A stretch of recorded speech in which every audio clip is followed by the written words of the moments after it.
Atomic structure में अब शुरू कर रहे हैं इलेक्ट्रॉनिक कॉन्फ़िगरेशन। ठीक, तो देखिए इलेक्ट्रॉनिक कॉन्फ़िगरेशन देखेंगे तो सबसे पहले सीखते हैं कि किसी भी सबसेल्स की ऑर्बिटल्स में इलेक्ट्रॉन को कैसे फिल करते हैं।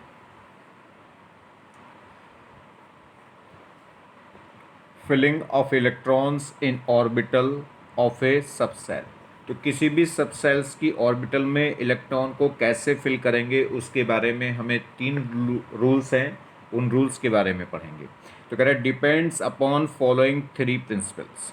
ठीक है, तो किसी भी सबसेल्स की ऑर्बिटल में इलेक्ट्रॉन को फिल करने के 3 प्रिंसिपल है। वो देखिए, पहला Pauli exclusive principle. Pauli exclusion principle क्या है? पाउली एक्सक्लूजन के अकॉर्डिंग क्या है, सुनिए। इन्होंने क्या कहा कि किसी भी एलिमेंट के एक एटम के किसी भी एलिमेंट का कोई एटम हो, उस एटम के 2 इलेक्ट्रॉनों की चारों क्वांटम नंबर सेम नहीं हो सकती। समझे? किसी भी एलिमेंट का कोई पर्टिकुलर एटम हो, उस एटम के ही 2 इलेक्ट्रॉनों की चारों क्वांटम नंबर कभी भी सेम नहीं हो सकती। या इसको दूसरे ढंग से फिर उसको एक्सप्रेस कर दिया गया कि किसी भी ऑर्बिटल में मैक्सिमम कितने इलेक्ट्रॉन हो सकते हैं? 2। तो एक ऑर्बिटल में मैक्सिमम कितने इलेक्ट्रॉन ऑक्यूपाई हो सकते हैं? 2। या एक ऑर्बिटल्स में मैक्सिमम कितने इलेक्ट्रॉन फिल हो सकते हैं? 2। तो देखिए, अकॉर्डिंग तो पाउली एक्सक्लूजन प्रिंसिपल के अकॉर्डिंग क्या है? अकॉर्डिंग टू दिस प्रिंसिपल,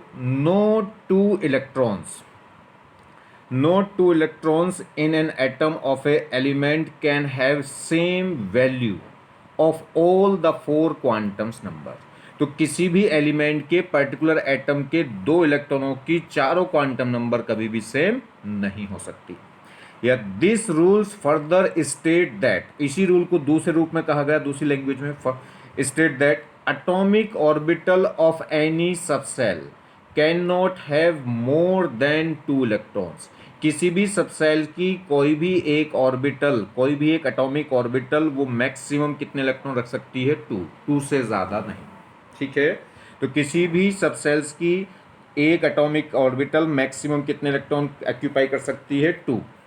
चलिए, फॉर एग्जाम्पल जैसे हमारे पास ये Li है, Li में कितने इलेक्ट्रॉन है? 3। अगर मैं इसकी कॉन्फ़िगरेशन की बात करूं तो इसमें जो कॉन्फ़िगरेशन आएगा 1s2 और 2s1।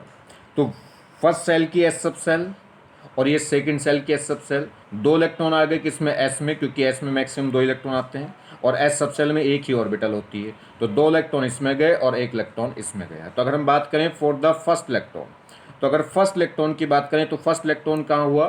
फर्स्ट सेल के एस सब सेल की ऑर्बिटल में हुआ ये। तो देखिए, अगर इसके लिए n की वैल्यू, n क्या है? Principal quantum number. n क्या बताती है? सेल्स को। तो n के लिए अगर फर्स्ट इलेक्ट्रॉन के लिए देखूं तो n की वैल्यू कितनी हो गई? 1। n क्या बताएगी? नंबर ऑफ सेल्स, और पहले इलेक्ट्रॉन के लिए n की वैल्यू कितनी हो गई? 1। l क्या बताएगा? सब सेल्स को, और पहले इलेक्ट्रॉन के लिए सब सेल कौन हो गई? s, और s के लिए l की वैल्यू क्या होगी? 0। चलिए, अब बात करें m, अगर l 0 है तो m क्या होगा? 0। और s क्या होगा? ये इस इलेक्ट्रॉन की स्पिन या तो प्लस हाफ होगी या माइनस हाफ। आप ये नहीं बता सकते कि को इनमें से कौन सा क्लॉकवाइज है, कौन सा एंटी क्लॉकवाइज है। हाँ, ये कंफर्म है कि एक क्लॉकवाइज है तो दूसरा एंटी क्लॉकवाइज है। तो इसकी जो स्पिन होगी पहले की, अगर प्लस हाफ हुई तो या तो प्लस हाफ होगी और यह क्या होगी? Minus half. बात करें सेकंड इलेक्ट्रॉन की, तो सेकंड इलेक्ट्रॉन ये रहा। तो ये इलेक्ट्रॉन भी फर्स्ट सेल के एस सब सेल में है। तो एन की वैल्यू कितनी हो गई? 1। एल की वैल्यू क्या होगी? 0, क्योंकि एस सब सेल में है। एन की वैल्यू 1 इसलिए होगी क्योंकि फर्स्ट सेल में है। एल 0 है तो एम भी क्या होगा? 0। और एस क्या होगा? हाँ, अगर इसके लिए प्लस हाफ तो उसके लिए माइनस हाफ, या इसके लिए माइनस हाफ तो उसके लिए क्या होगा? Plus half. तो इसमें प्लस हाफ और माइनस हाफ, उसमें उल्टा हो गया माइनस हाफ और प्लस हाफ।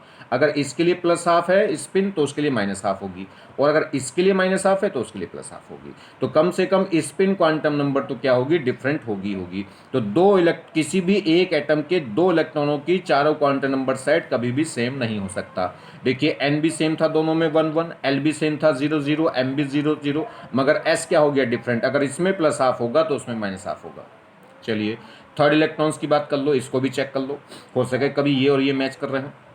तो देखिए, ये कौन सी सेल में पहुंच गया? तो लास्ट इलेक्ट्रॉन यानी कि थर्ड इलेक्ट्रॉन किसमें? सेकंड सेल में। तो इसके लिए एन की वैल्यू कितनी होगी? 2, क्योंकि प्रिंसिपल क्वांटम नंबर हमें क्या बताती है? Number of shells. चलिए, एल की वैल्यू क्या होगी? एल बताती है सब सेल्स को, और ये किस सब सेल्स में? एस सब सेल में। तो एस सब सेल का मतलब एल की वैल्यू क्या होगी? 0। और एम, जब एल 0 है तो एम भी क्या हो गया? 0। और स्पिन क्या होगी, स्पिन के बारे में एग्जैक्ट नहीं बता सकते, या तो प्लस हाफ होगी और या माइनस हाफ होगी। ठीक है, कुछ लोग कहते हैं कि अपवर्ड है तो प्लस हाफ और डाउनवर्ड है तो माइनस हाफ, ऐसा नहीं। क्लियर। तो देखिए इसमें भी चारों क्वांटम नंबर सेम नहीं है, एन इसमें 1, इसमें 1, उसमें 2 हो गया। एल इसमें 0 0 0 मगर एन डिफरेंट हो चुका था। एम 0 0 सेम था मगर एस भी सेम, तो एन इसमें एन डिफरेंट हो गया इनसे। क्लियर।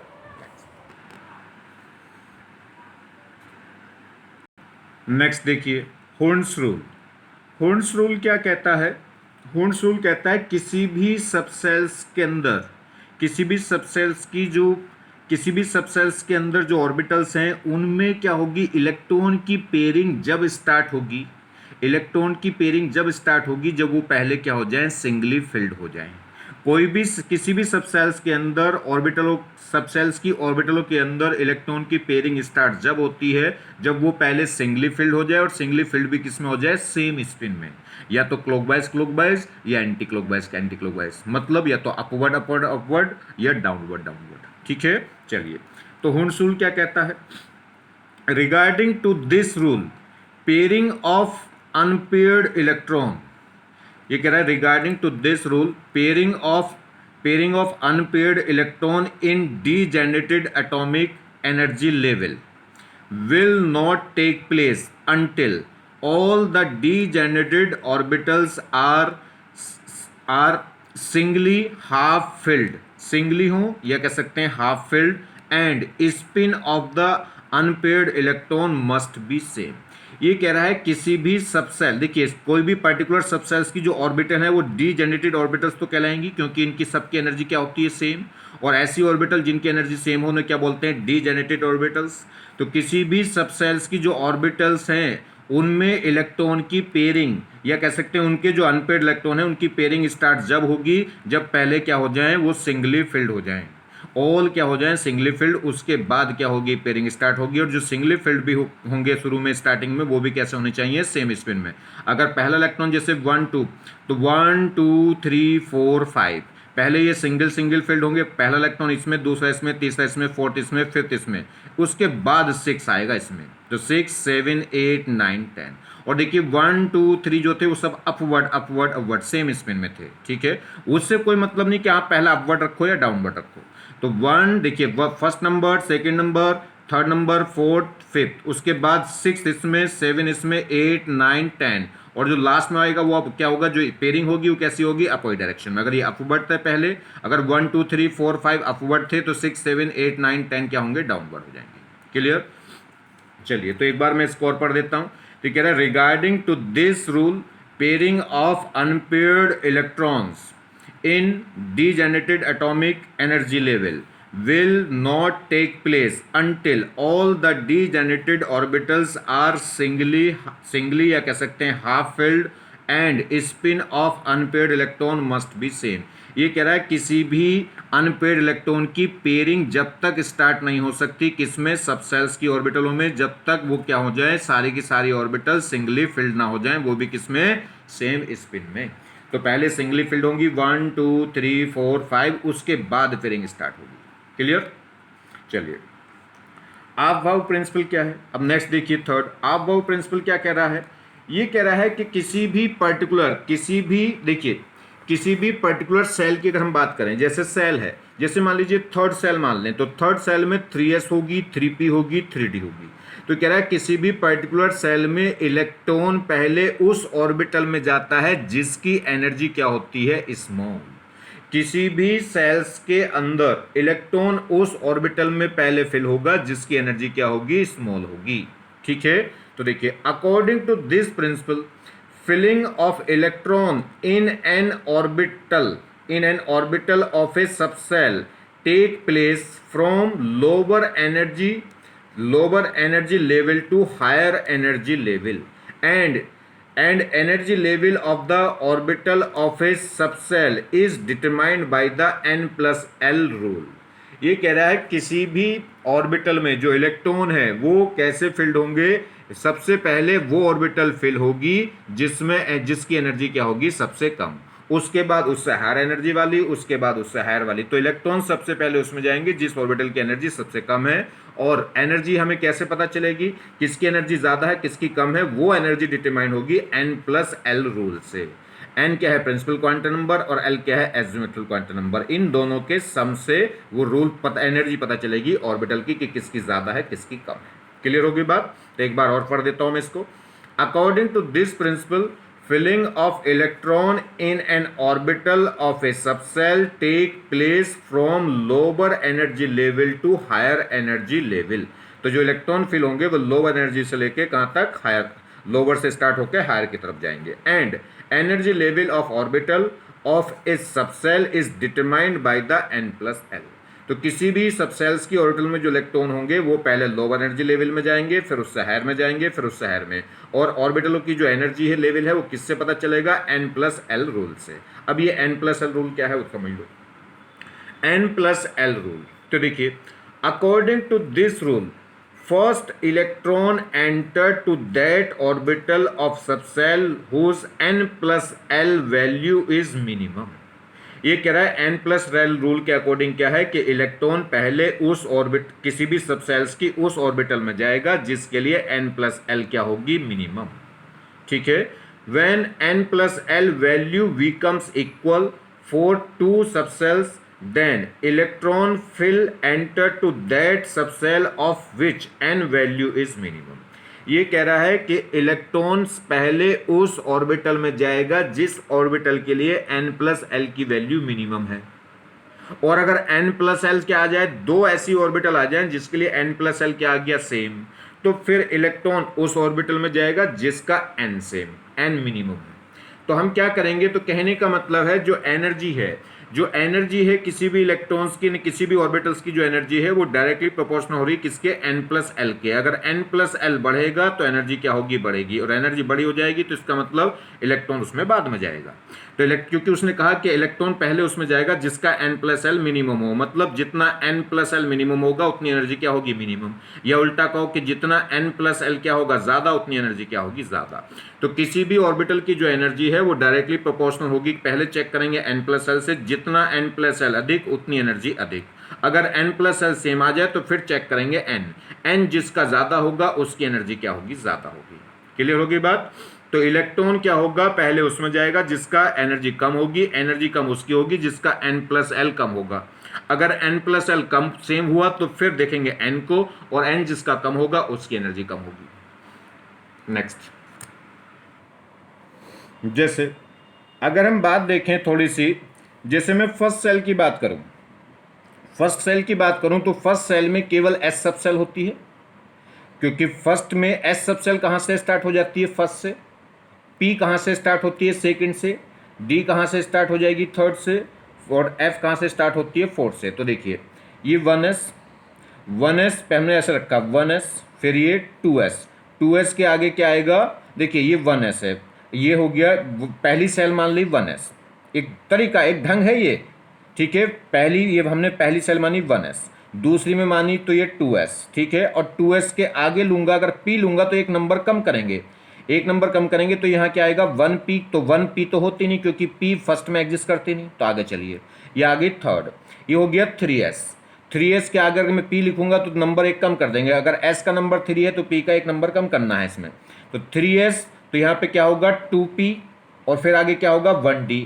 तो 2p एग्जिस्ट करता है, बिल्कुल एग्जिस्ट करता है, क्योंकि p सब सेल स्टार्ट हो जाती है सेकंड से। मगर इसके आगे d पे जाऊंगा तो d कितना हो जाएगा 1, और 1d एग्जिस्ट नहीं करता क्योंकि d स्टार्ट होता है किसमें, थर्ड से। तो 1s हो गया।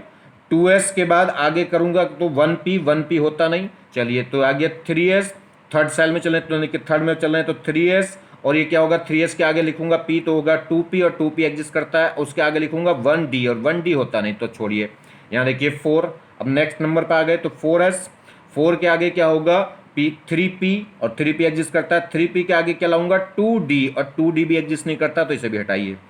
यहाँ देखिए 5, तो अगले नंबर पर आ गए 5 पे, तो 5s के बाद कौन आएगा 4p के बाद कहाँ आएगा 3d, और 3d होता है। उसके आगे क्या आएगा 2f, d से आगे आएगा f, मगर नंबर कम होता जाएगा। s से आगे p से आगे d से आगे f से आगे g, मगर ये नंबर घटता जाएगा। 5 से 4, 4 से 3, 3 से 2।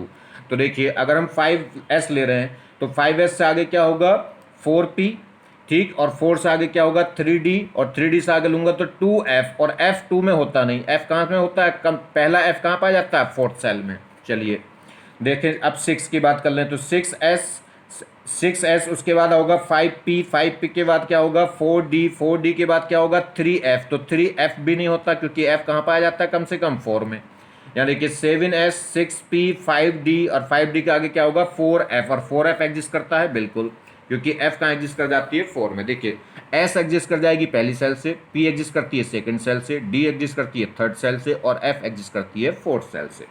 क्लियर होगी बात। देखिए तो 8 की बात करें तो 8 में क्या होगा, अगर हम बात करें 8 में तो क्या होगा यहाँ पे 8S, तो ये होगा 7P, फिर होगा 6D, फिर होगा 5F, तो 5F में कोई दिक्कत नहीं है। इसके आगे मैं लिखूंगा तो 4G, G कहाँ स्टार्ट होता है 5 में, तो 4G नहीं हो सकती, हटा दीजिए बस। तो देखिए 9S, 9 के बाद 8P, फिर 7D, फिर 6 क्या हो जाएगा F, उसके आगे 5G, और 5G एग्जिस्ट कर सकती है क्योंकि G कहाँ एग्जिस्ट कर जाती है 5 में। ऐसे यहाँ देखिए 10S, 9S, फिर होगा 8D, देखिए 9S, वो 10S, 9P, फिर हो गया 8D, फिर क्या हो गया 7F, फिर क्या हो गया, ये क्या हो गया 6G, उसके बाद आएगा 5H, और H कहाँ एग्जिस्ट करता है 6 में, तो 5H नहीं हो सकता।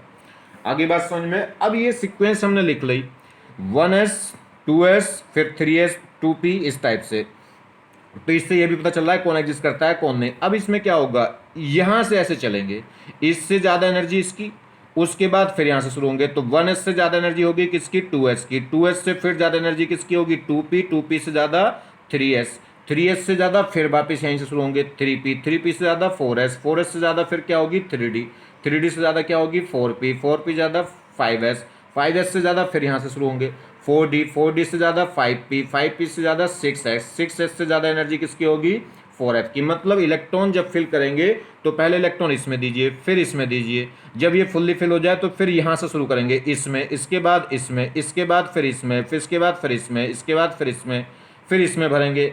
जब ये फुल्ली फिल हो जाएगी तो उसके बाद इलेक्ट्रॉन इसमें जाएंगे।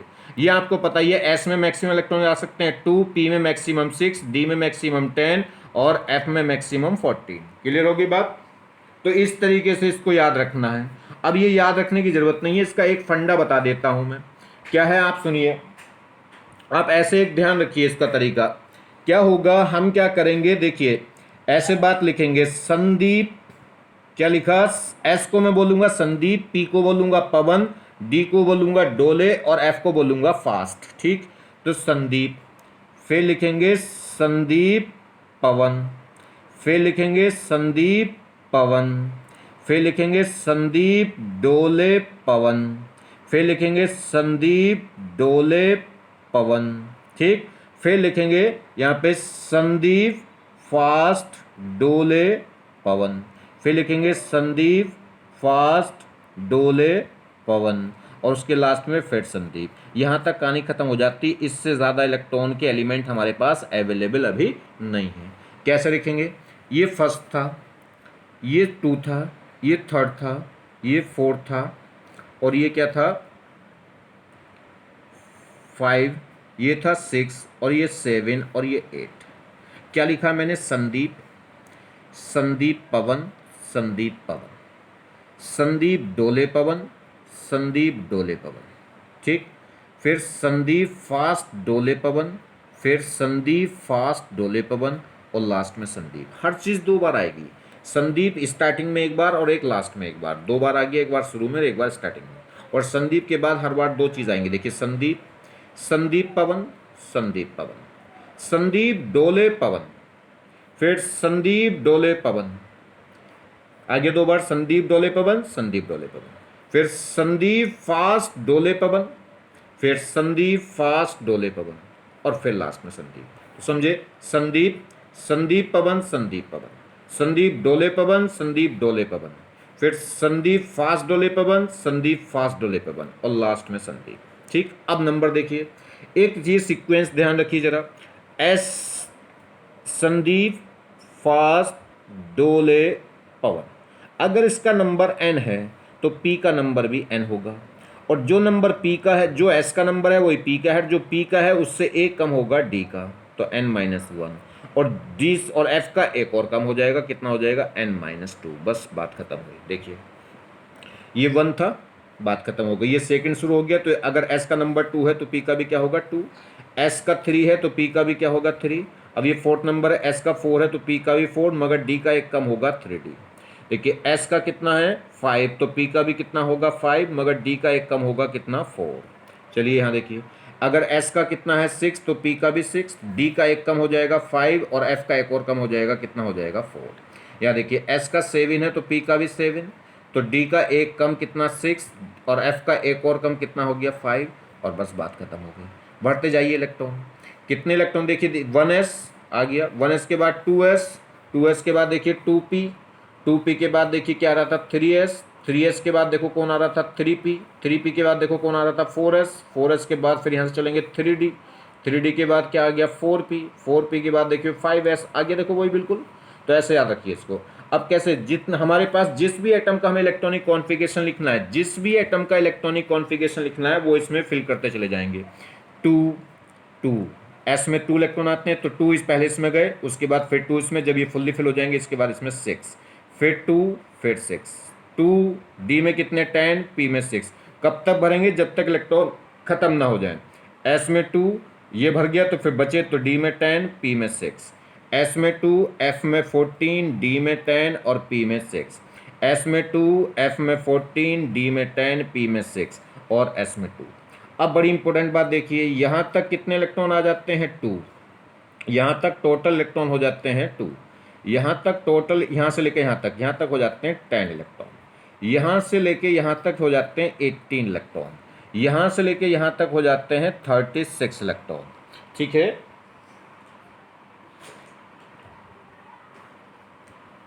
देखिए यहाँ से लेके यहाँ तक 2 इलेक्ट्रॉन, यहाँ से लेके यहाँ तक 10 इलेक्ट्रॉन, यहाँ से लेके ये स्टार्टिंग तक कितना, ये 18, और यहाँ तक हो जाते हैं 36, यहाँ तक हो जाते हैं 54, और यहाँ तक हो जाते हैं 86, और यहाँ तक हो जाते हैं 118। तो ये नोबल गैस आ गई। यहाँ तक कितनी, ये कौन आ जाएगी हीलियम, यहाँ तक कौन आ जाती है नियोन, और ये कॉन्फ़िगरेशन किसका हो गया आर्गन तक का, और ये किसका हो गया क्रिप्टन, और ये किसका हो गया जीनॉन, और ये किसका हो गया रेडान आर्गन। ठीक है, और ये हो जाता है UUO। ठीक है, चलिए तो देखिए आगे बात समझ में कैसे याद रखेंगे इसे, बाकी रिवीजन में जब बताएंगे सब आ जाएगा। देखिए अब ये कह रहा है energy level diagram, energy level diagram to right electronic configuration of a element.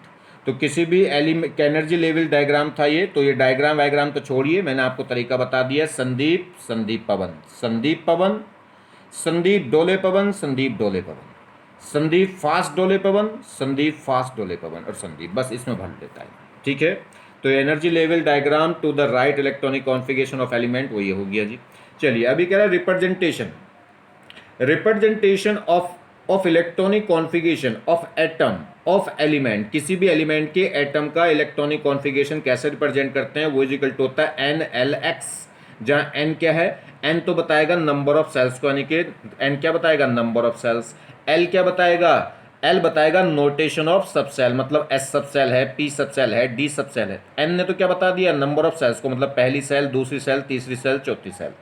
L क्या बताएगा नोटेशन ऑफ सबसेल, मतलब S है, P है, D है, और X क्या बताएगा number of electrons in subshell. देखिए अब एक सिस्टम ये है, जैसे हीलियम है, तो हीलियम में कितने इलेक्ट्रॉन आ चुके थे 2, उसके आगे क्या शुरू होगा, तो ये पहला हीलियम पहली नोबल गैस है तो पहला आ गया, तो यानी कि संदीप गया इसमें गया संदीप, तो आगे क्या शुरू होगा संदीप पवन, तो 2s 2p।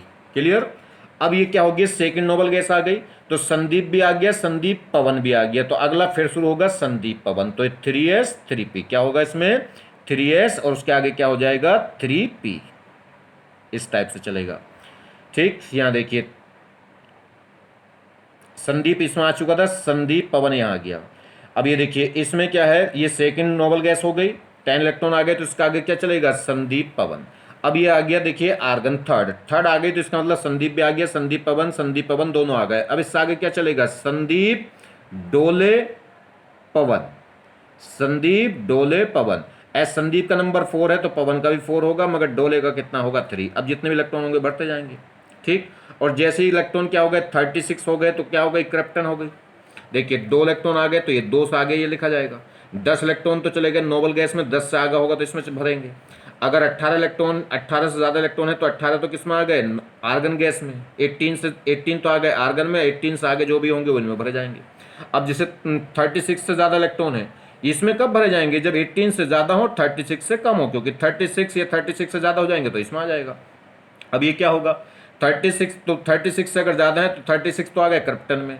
और ये कौन सी हीलियम नोबल गैस हो गई, 1 2 3 4 वाली हो गई, तो इसमें भी चलेगा संदीप, डोले, पवन। ये नंबर 5 था तो ये भी 5 होगा, ये 4 हो जाएगा। अब चलिए अगर मान लीजिए इलेक्ट्रॉन हमारे पास क्या है 54 या 54 से ज़्यादा है तो यहाँ चलेगा। अब तो जिनोन आ गया 54 और उसके जिनोन के आगे क्या होगा, संदीप, फास्ट, डोले, पवन। ठीक है, ये 6s है तो ये भी 6p होगा, और ये 5d होगा, और ये क्या होगा 4f। भर देंगे जितने भी इलेक्ट्रॉन इसमें आ गए होंगे। ऐसे सेम कहानी हो जाएगी रेडान में। तो ये संदीप क्या होगा, फास्ट, डोले और पवन। इसका नंबर 7 था तो वो भी क्या होगा 7। देखिए ये सेकंड नंबर ये क्या हो गई थी, पहली नोबल गैस थी तो यानी कि 2 से शुरू करेंगे। ये सेकंड नोबल गैस थी यानी कि 3 से शुरू कर देंगे। ये क्या थी, थर्ड नोबल गैस थी तो 4 से शुरू कर देंगे। ये फोर्थ नोबल गैस थी तो 5 से शुरू कर देंगे, 5 नंबर से। और ये क्या है, जीनोन कौन सी थी, 6 नंबर की नोबल गैस थी तो 6 नंबर की थी तो वो 5 नंबर की थी तो किससे शुरू कर देंगे, 6 से। ये क्या थी, 6 नंबर की थी, कहाँ से शुरू कर देंगे, 7 नंबर से। क्लियर होगी बात। और देखिए पहले में सिर्फ संदीप आता है, दूसरे और तीसरे में क्या आते हैं, संदीप, पवन, संदीप, पवन। जो फोर्थ और फिफ्थ में कौन आते हैं, संदीप, डोले, पवन, संदीप, डोले, पवन।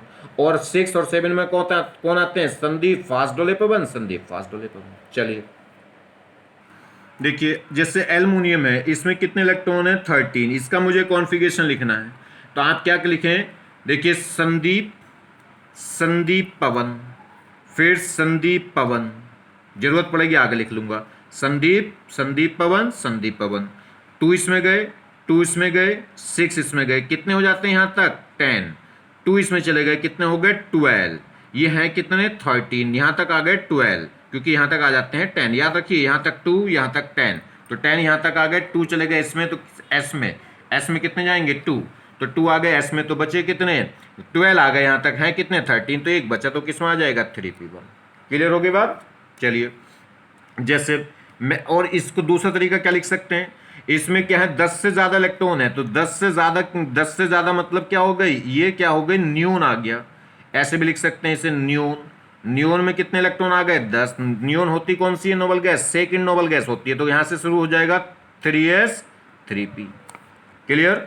अब 10 इलेक्ट्रॉन तो इसमें आ गए तो 2 बचे इसमें, 2 आ जाएंगे एस में, कितने आ गए, 12, बचा 1 क्योंकि 13 थे तो 1 आ जाएगा इसमें। तो देखिए आगे कॉन्फ़िगरेशन यही तो है, यहाँ तक, यहाँ से लेके यहाँ तक का ये किसका हो गया था, न्यून का हो गया था। ये न्यून को मैंने डायरेक्ट लिख दिया। चलिए यहाँ देखिए जैसे एम एन में कितने हैं, ये 25 इलेक्ट्रॉन है, 25, तो इसका मतलब किससे ज़्यादा है, इसमें जो इलेक्ट्रॉन है वो 18 से ज़्यादा है। और नोबल गैस का नंबर ध्यान रखना है, 2 पे आती है नोबल गैस, 10 पे आती है, फिर 18 पे आती है, फिर 36 पे आती है, फिर 54 पे आती है, फिर 86 पे आती है।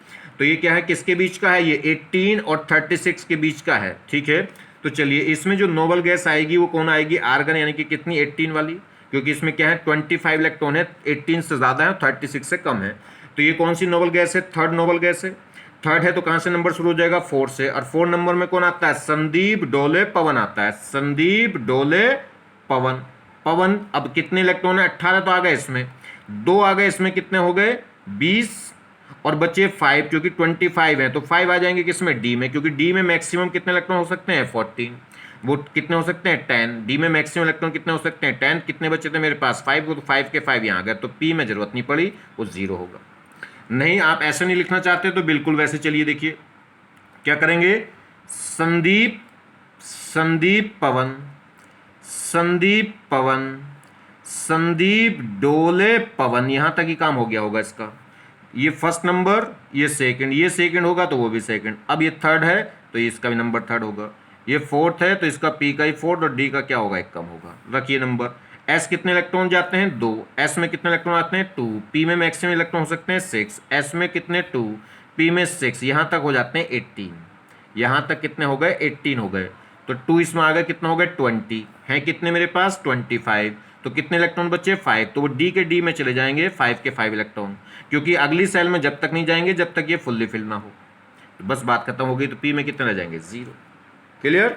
नेक्स्ट देखिए जेडन। जेडन में कितने इलेक्ट्रॉन हैं 30 इलेक्ट्रॉन्स हैं। तो 30 इलेक्ट्रॉन्स हैं तो इसमें क्या करूंगा, कौन किसके बीच में आ रहा है, 8 नोबल गैस पकड़ो, 18 और 36 के बीच में आ रहा है, तो इसका मतलब 18 वाली नोबल गैस लिख दी।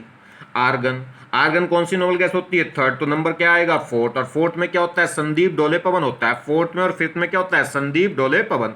तो संदीप डोले पवन मैंने लिखा नहीं, जरूरत नहीं पड़ रही होगी पवन की। 18 इलेक्ट्रॉन तो यहाँ आ गए 18, 2 और इसमें चले गए, इसमें कितने हो गए 20 हो गए, बचे कितने 10, क्योंकि मेरे पास टोटल है कितने 30, तो 10 के 10 किस में चले जाएंगे डी में, 4p की जरूरत नहीं पड़ेगी। नेक्स्ट देखिए, बाकी नहीं तो क्या कर देंगे आप ऐसे लिखिए, देखिए संदीप, फिर लिखेंगे संदीप पवन, फिर लिखेंगे संदीप पवन, और फिर लिखेंगे संदीप डोले पवन। ठीक है जी। 2 2 6, एस में 2, पी में 6, एस में 2 यहां तक हो गए थे 18, एस में 2 कितने आ गए 20, हैं कितने 30, तो डी में 10 आ जाएंगे, इसमें रह जाएंगे 0। नेक्स्ट देखिए, जैसे बी आर 35 है, 35 है तो क्या है, 36 से पीछे ही है अभी, 36 से पीछे ही है, तो इसका मतलब थर्ड नोबल गैस कौन सा होगा 18 वाला होगा, तो 18 आर्गन लिख दिया 18। और ये नोबल गैस कौन सी है, थर्ड है, तो नंबर लिखेंगे आगे 4, और 4 नंबर में क्या आएगा संदीप डोले पवन आएगा, संदीप डोले पवन। जो नंबर एस का होगा वही पी का, डी का एक कम। 18 तो यहाँ आ गए, 2 इसमें गए, कितने हो गए 20, 20 में से 10, 20 तो यहाँ आ गए, बाकी 10 चले गए डी में, कितने हो गए 30, कितने बचे 5, वो 5 किस में आ जाएंगे पी में, और आ सकते हैं पी में 5, क्योंकि मैक्सिमम कितना आ सकते हैं 6। नेक्स्ट देखिए आयोडीन 53।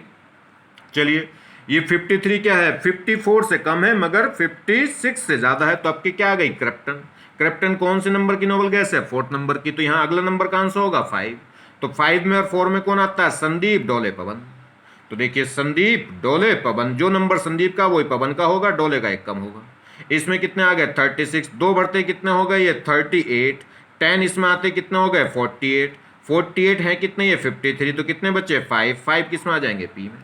हो गई बात क्लियर। चलिए ये बड़ी इंपॉर्टेंट बात है, ये कह रहा है N+L रूल इज ये कह रहा है applicable, N+L rule is applicable for different vacant orbitals without considering nuclear charge. ये कह रहा है कि जो N+L रूल है वो एप्लीकेबल होता है डिफरेंट वैकेंट ऑर्बिटलों के लिए भी, वो इस बात पर डिपेंड नहीं करता कि न्यूक्लियर चार्ज क्या है। मतलब जैसे Zn का कॉन्फ़िगरेशन था, Zn में 30 इलेक्ट्रॉन थे, तो 30 इलेक्ट्रॉन थे तो उसका कॉन्फ़िगरेशन क्या आ गया था, ये आ गया था Ar4s2 3d10। अब ये कह रहा है कि Zn+2 कर दिया, +2 मतलब 2 इलेक्ट्रॉन निकल गए, तो 2 इलेक्ट्रॉन निकलेंगे कहाँ से, अब वो 2 इलेक्ट्रॉन यहाँ से निकले कि यहाँ से निकले, यहाँ से निकले कि यहाँ से निकले, तो जिस पे न्यूक्लियस की अट्रैक्शन क्या होगी ज़्यादा, वो इलेक्ट्रॉन तो जल्दी से निकलेगा नहीं, तो न्यूक्लियस की अट्रैक्शन डी 3d पे ज़्यादा होती है, 4s पे क्या होती है कम। वैसे भी पता चल रहा है कि जो 4 है, 4 का नंबर देखिए 4 आउटर होगा किससे 3s से, ध्यान रखना वो अलग बात है 4s 3d से पहले क्यों लिखी गई, क्योंकि ये तो एनर्जी की पिक्चर है कि इससे ज़्यादा एनर्जी इसकी, इससे ज़्यादा इसकी, तो 4s से ज़्यादा एनर्जी किसकी होती है 3d की। तो जो सीक्वेंस लिखी थी संदीप डोले संदीप पवन, ठीक है, ये जो सीक्वेंस लिखी थी संदीप पवन, संदीप डोले पवन, संदीप फास्ट डोले पवन, संदीप, ये तो एनर्जी का बढ़ता हुआ इंक्रीजिंग ऑर्डर था। मगर बात पूछने लगे कि भैया आउटर सेल, तो 4s तो हमेशा 4 तो हमेशा आउटर होगी 3 से। हाँ वो अलग बात है कि इलेक्ट्रॉन 4 में पहले चले गए, 3d में बाद में आ रहे हैं, क्योंकि उसकी एनर्जी कम है। तो ये 4s पहले लिखा हुआ है 3d से, क्योंकि इसकी एनर्जी कम है, N+L रूल के अकॉर्डिंग लिखा हुआ है ये, मगर ये है तो आउटर सेल, तो न्यूक्लियस की अट्रैक्शन ये 3d न्यूक्लियस के पास होगा और 4s थोड़ा दूर होगा, क्योंकि 4 आउटर सेल है, 3 जो सेल है वो इनर सेल है। तो कह रहा है कि जो 4s है, जब हम +2 इलेक्ट्रॉन निकालेंगे तो कंफ्यूजन ये है कि 2 इलेक्ट्रॉन यहां से निकालूं कि यहां से, तो वो कहां से निकलेंगे आउटर सेल से, और आउटर सेल कौन है 4s, या कह लो उससे निकलेगा जिस पे न्यूक्लियस की अट्रैक्शन कम होगी। न्यूक्लियस की अट्रैक्शन किस पे कम होगी, जो न्यूक्लियस से दूर होगा। न्यूक्लियस से दूर कौन होगा, जो आउटर सेल में होगा। आउटर सेल कौन होगा 4s आउटर है 3d से, वो अलग बात है कि लिखी पहले गई है क्योंकि इसकी एनर्जी कम है इसलिए पहले लिखी गई है। जिस रूल्स के अकॉर्डिंग आपवाव रूल के अकॉर्डिंग जिस ऑर्बिटल में इलेक्ट्रॉन फिल होंगे उस सीक्वेंस में लिखा हुआ है ये ऑर्डर, तो मगर आउटर सेल है। तो इलेक्ट्रॉन्स रिमूव फ्रॉम दिस इस 4s से इलेक्ट्रॉन क्या होंगे remove, because nuclear charge attraction 3d10 मोर, ये कह रहा है जो 3d10 है इस पे न्यूक्लियस का जो अट्रैक्शन है वो ज्यादा होगा, इसलिए इलेक्ट्रॉन कहां से निकलेंगे 4s से। Therefore 4s2 is more outer than 3d। तो ये कह रहा है 4s क्या होती है, आउटर होगी 3d से, इसलिए न्यूक्लियस की अट्रैक्शन 3d पे ज्यादा होगी, तो पहले इलेक्ट्रॉन निकलेंगे किससे, 4s से। तो अगर ये +2 है तो कितने कहां से निकल जाएंगे इलेक्ट्रॉन, 4s से। अगर ये +3 होता, वैसे Zn +3 में जाता नहीं, पर थोड़ी देर के लिए मान लें अगर ये +3 में जाता तो इसका +3 का मतलब 3 इलेक्ट्रॉन निकालते, और 3 इलेक्ट्रॉन निकालते तो क्या करते, तो 3 इलेक्ट्रॉन अगर हम निकालते तो क्या करते, 2 इलेक्ट्रॉन पहले इसमें से, और इससे दो से ज्यादा इसमें से निकल नहीं सकते क्योंकि 2 ही हैं, तो पहले 2 इसमें से निकालेंगे, उसके बाद फिर 1 इलेक्ट्रॉन यहां से निकालोगे, यहां से तो अब यहां से निकालोगे क्योंकि इससे आउट रही है, तो फिर यहां से निकाल लेंगे, कितना रह जाएगा 3d9। तो ध्यान रखना जैसे Zn में कितने इलेक्ट्रॉन होते हैं 30, Zn +2 का मतलब है कि 2 इलेक्ट्रॉन निकल गए, इलेक्ट्रॉन कितने रह गए 28। तो इसमें 28 का कॉन्फ़िगरेशन मत लिख देना, संदीप पवन, संदीप डोले पवन, उसमें क्या है 28 इलेक्ट्रॉन का कॉन्फ़िगरेशन मत लिखना, इलेक्ट्रॉनिक कॉन्फ़िगरेशन 30 का लिखना, और 30 के लिखने के बाद जब 2 इलेक्ट्रॉन निकालना, मतलब कहने का मतलब है कि पहले से 2 इलेक्ट्रॉन कम करके जब कॉन्फ़िगरेशन मत लिखना, पहले नॉर्मल कॉन्फ़िगरेशन लिखना न्यूट्रल एटम का, उसके बाद जो इलेक्ट्रॉन निकले हैं उसे उसके बाद निकालना, और किस में से निकालना, जो आउटर सेल है। आउटर सेल का कैसे पता चलेगा, 1 से आउटर 2, 2 से आउटर 3, 3 से आउटर 4, ठीक, और S से आउटर P, P से आउटर D, D से आउटर F। चलिए आगे बात समझ में। अगर मैं यहां पे मान लीजिए 30 में से 2 इलेक्ट्रॉन निकलते तो कितने बचते 28, और 28 का पहले ही कॉन्फ़िगरेशन लिखता है इसमें, तो 18 इलेक्ट्रॉन तो यहां कितने हो गए 18, और 2 इलेक्ट्रॉन इसमें कितने हो गए 20, और 20 के बाद बचे कितने होते हैं इसमें 8 इलेक्ट्रॉन, तो वो 8 इलेक्ट्रॉन किसमें लिख देता 3d में, तो ये कॉन्फ़िगरेशन क्या हो जाता है Ar 18 और 4s2 और 3d 8 हो जाता। तो जो 2 इलेक्ट्रॉन है वो कहां से निकाल बैठते हैं आप, d में से, जबकि निकलने किस में से थे 4s में से। तो अगर आपने 18 इलेक्ट्रॉनों का इलेक्ट्रॉनिक कॉन्फ़िगरेशन लिख दो पहले, तो वो गलत लिखा जाएगा, ध्यान रखना। तो पहले लिखना कॉन्फ़िगरेशन 30 का, उसके बाद इलेक्ट्रॉन निकालना कहां से, आउटर सेल से। देखिए ये कह रहा है right the electronic configuration of the atom of the element, ठीक है, of the following atom of element. ये कुछ एलिमेंट है, इन एलिमेंट के एटम दे रखे हैं, जैसे देखिए एटम मतलब एलिमेंट का एटम, किसी एलिमेंट का एटम, ठीक है। जैसे बच्चा, बच्चा किसका बच्चा, ठीक है, आदमी का बच्चा, जानवर का बच्चा, पक्षी का बच्चा, ऐसे। तो एलिमेंट का एटम मतलब हाइड्रोजन एलिमेंट का एटम है कि नाइट्रोजन एलिमेंट का एटम है, ठीक है। जैसे आप एक लोहे की रोड आपने ले रखी है, तो उसमें क्या है, वो लोहे की जो एलिमेंट है वो क्या कहलाएगा, आयरन एलिमेंट। आयरन एलिमेंट के उस रोड में कितने एटम होंगे, बहुत सारे एटम होंगे, हजारों लाखों संख्या में। अरे बात समझ में नहीं, चलिए। तो एटम किसका, एलिमेंट का। तो ये दे रखे हैं किस, जैसे मरकरी एलिमेंट का एटम है, ये MO का है, तो इसका ध्यान रखिए, इसको दिखाइएगा इनको, ये आपको खुद करना है अभी इलेक्ट्रॉनिक कॉन्फ़िगरेशन, ठीक है। ये एक इलेक्ट्रॉनिक कॉन्फ़िगरेशन आपको घर पे खुद लिखना है, ठीक है। संदीप पवन, संदीप डोले पवन, इस तरीके से भी, और नोबल गैसेस के तरीके से भी, क्लियर। चलिए थोड़ा हिंट मैं दे देता हूं, जैसे 80 है तो ये कौन सी नोबल गैस के बीच में आ रहा है, 86 से छोटा है और 54 से बड़ा है, तो जिनोन से स्टार्ट कर देंगे, क्लियर होगी बात नहीं। चलिए नेक्स्ट देखिए, अब इसमें क्या है, ये कह रहा है fully filled and half field rules. Fully filled और हाफ फिल्ड रूल्स क्या है जी, तो ये देखिए, अगर डी सबसेल में, अगर डी जो सबसेल है, अगर उसमें क्या हो जाए 9 इलेक्ट्रॉन हो जाए, या कितने आ जाए 4 इलेक्ट्रॉन, जब कभी भी डी में 9 इलेक्ट्रॉन हो जाए या क्या हो जाए 4 इलेक्ट्रॉन हो जाए, तो वो क्या करता है, एक इलेक्ट्रॉन हायर सेल से क्या कर लेता है, हायर एनर्जी लेवल वाले से क्या कर लेता है, जंप कर लेता है। मतलब क्या है कि डी, देखिए डी सबसेल और डी जो सबसेल है वो, उसमें कितने इलेक्ट्रॉन आते हैं, मैक्सिमम 10। अगर डी सबसेल फुल्ली फिल्ड कितने इलेक्ट्रॉनों पे होगी, 10 इलेक्ट्रॉनों पे, और फुल्ली हाफ फिल्ड कब होगी, जब डी 5 होगा, 5 इलेक्ट्रॉन होंगे। फुल्ली हाफ फिल्ड मतलब सिंगल इलेक्ट्रॉन। तो डी सबसेल फुल्ली फिल्ड होती है कब, जब 10 इलेक्ट्रॉन हो जाए, और फुल्ली हाफ फिल्ड कब होती है, जब उसमें क्या आ जाए 5 इलेक्ट्रॉन। तो जब भी कोई सबसेल क्या है फुल्ली फिल्ड या फुल्ली हाफ फिल्ड हो, तो वह एक्स्ट्रा स्टेबल होती है अनदर ऑर्बिटल्स के कंपैरिजन में। क्यों होती है एक्स्ट्रा स्टेबल, वो भी बताएंगे। एक तो होता है सिमेट्री का रीजन, और एक होता है लार्ज नंबर ऑफ ट्रांजिशन की वजह से, ठीक है। तो वो क्या होती है, एक्स्ट्रा स्टेबल होती हैं।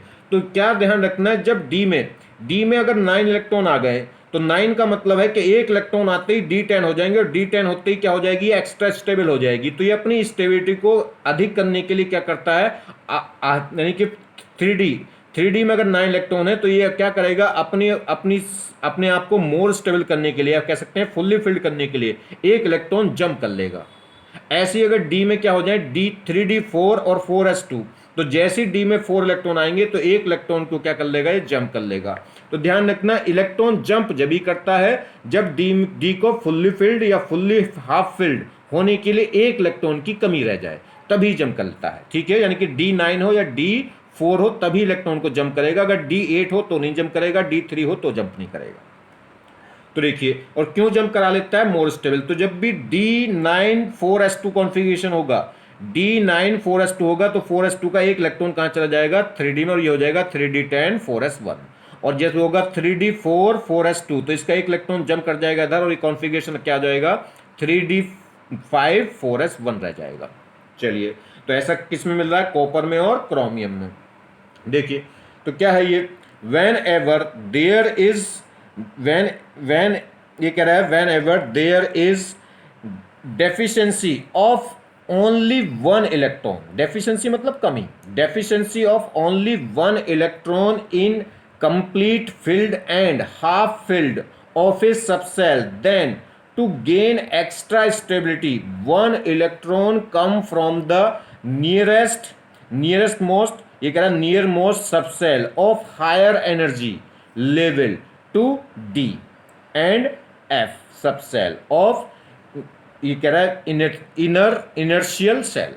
तो ये कह रहा है, क्या कह रहा है कि अगर क्या है D सबसेल्स में या F सबसेल में फुल्ली फिल्ड या फुल्ली हाफ फिल्ड होने के लिए एक इलेक्ट्रॉन की कमी रह जाए तो वो क्या करता है, अपनी स्टेबिलिटी को एक्स्ट्रा करने के लिए, यानी कि एक्स्ट्रा स्टेबल होने के लिए एक इलेक्ट्रॉन को क्या कर लेता है, जंप करा लेता है। कहां से, come from the near most subshell of higher energy level to D and F। ठीक है, तो हायर एनर्जी लेवल D और F में क्या करा लेता है, ये शिफ्ट करा लेता है।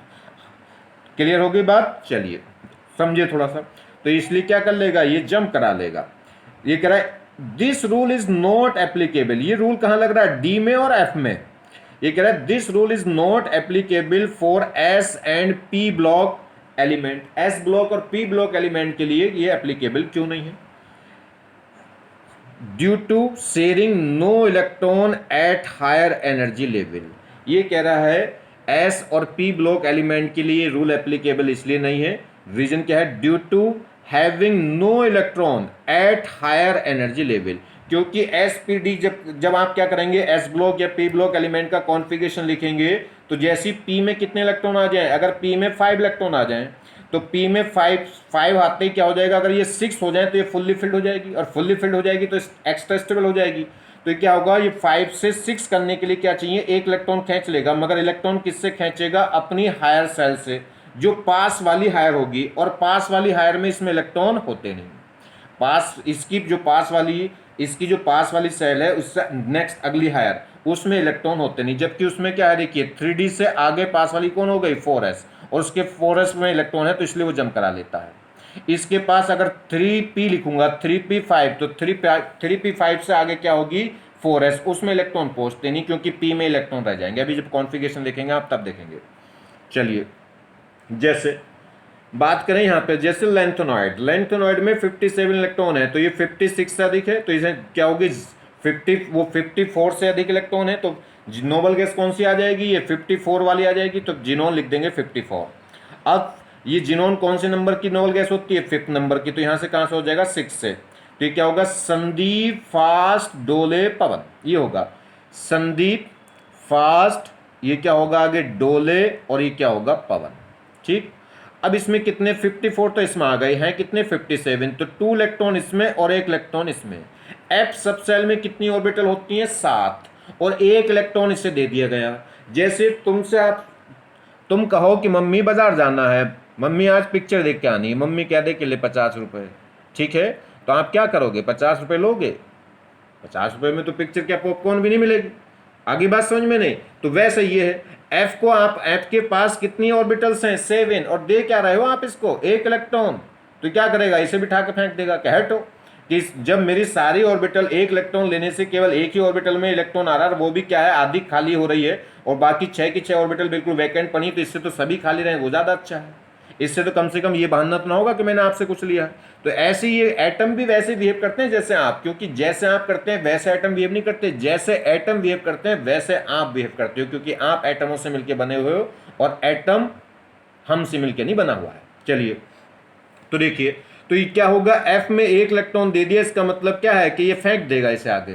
तो ये कॉन्फ़िगरेशन अपने आप को स्टेबल करने के लिए, स्टेबल क्या होगा कि इससे तो अच्छा है कि मैं सिमेट्री रहूं, बिल्कुल खाली रहूं, तब ज़्यादा स्टेबल हूं एक इलेक्ट्रॉन लेने की बजाय। तो एक इलेक्ट्रॉन को क्या कर देगा, अगली सेल में फेंक देता है। तो यहाँ देखिए सेम कहानी जैसे इसमें एक्टोनॉइड्स में 89 है, 89 है तो ये 86 से अधिक है, तो ये 86 वाली नोबल गैस लिख दी रेडॉन, ठीक है। और ये कौन से नंबर की नोबल गैस है, 6 नंबर की, तो यहाँ से 7 से शुरू हो जाएगा। तो इसमें इलेक्ट्रॉन हो गए 86 है, कितनी 89, तो 2 इसमें आ गए, बचा 1, वो किस में चला गया, इसमें किसमें 5f में। 5f के आगे कौन होगी, 6d होगी, उसके आगे क्या होगी, 7p होगी। तो देखिए ये कॉन्फ़िगरेशन क्या होगा, ये f में जैसे एक इलेक्ट्रॉन आया तो जंप कर देगा किसमें, 5d में, और ये इलेक्ट्रॉन अपना जंप कर देगा किसमें, 6d में। तो देखें जरा, तो देखिए, तो exceptional of the n+l rule, तो n+l रूल का ये एक्सेप्शनल हो गया। क्या होगा कि इसमें जो 4f में जो इलेक्ट्रॉन था, वो इलेक्ट्रॉन क्या हो जाएगा, किसमें फेंक देता है वो अपना इलेक्ट्रॉन, d में फेंक देता है। तो वो अपना इलेक्ट्रॉन किस में फेंक देगा, डी में, क्योंकि एक इलेक्ट्रॉन उसे पसंद नहीं है कि कम से कम जब दे ही रही हो पैसे तो कम से कम 500 रुपए तो दो, 50 रुपए में क्या होगा, आ रही बात समझ में नहीं। तो ये क्या करता है, एफ क्या करेगा, एफ जल्दी से एक इलेक्ट्रॉन लेना पसंद नहीं करता, क्योंकि उसके पास 7 ऑर्बिटल हैं, एक इलेक्ट्रॉन का करेगा क्या, ठीक है। इससे तो उसकी जो अनसिमेट्रिकल वैकेंट था वही ज्यादा खुश था उसमें। तो इलेक्ट्रॉन ये क्या कर देता है, इसे फेंक देगा, नहीं कि वो एफ की बजाय किस में जम कर जाता है, डी में। तो ऐसा कहो कि 6x से पहले देखिए संदीप फास्ट डोले पवन, तो कहने का मतलब है यहाँ 6s होती है, यहाँ 4f, उसके बाद 5d, उसके बाद 6p, तो 5d में अगर 1 इलेक्ट्रॉन है तो वो क्या होगा, 5d पहले हो जाएगी किससे, 4f से,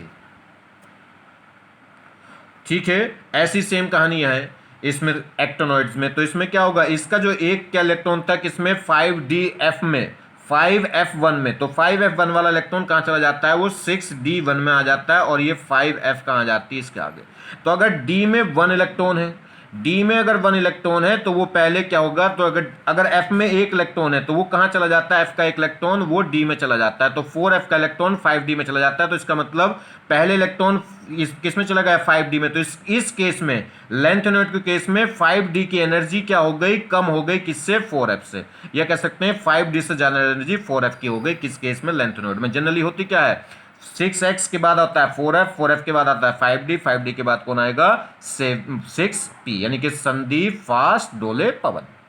और इसमें क्या हो गया, डी में अगर 1 इलेक्ट्रॉन आ रहा है तो ये क्या हो गई, 5d पहले आ गई किससे, 4f से, यानी कि 5d1 पहले फिल हो गया किससे, 4f0 से। तो लोग बात कहते हैं कि f का 1 इलेक्ट्रॉन इधर कूद जाता है, ये तो हम क्या करते हैं, ऐसा बताते हैं, एक्सप्लेन करते हैं, मगर रियल में ध्यान रखना। तो 5d की एनर्जी 4f से कम हो सकती है, बिल्कुल हो सकती है, कब, अगर d में 1 इलेक्ट्रॉन आए और f में क्या हो जाए, 0। चलिए जी, तो इन केस तो ये यहां पे n+l रूल फेल क्यों हो रहा है, क्योंकि 5d पहले फिल हो गई किससे, 4f से। और तो इस केस में कह सकते हैं कि 5d की जो एनर्जी है वो ज्यादा होनी चाहिए किससे, 4f से, मगर कम हो गई। कम क्यों हो गई, क्योंकि ये पहले भर गई, इसका मतलब एनर्जी कम हो गई किससे, 4f से, क्योंकि इलेक्ट्रॉन्स आप भाव के रूल के अकॉर्डिंग इलेक्ट्रॉन्स उसी सेल में पहले जाता है जिसकी एनर्जी कम हो। तो इन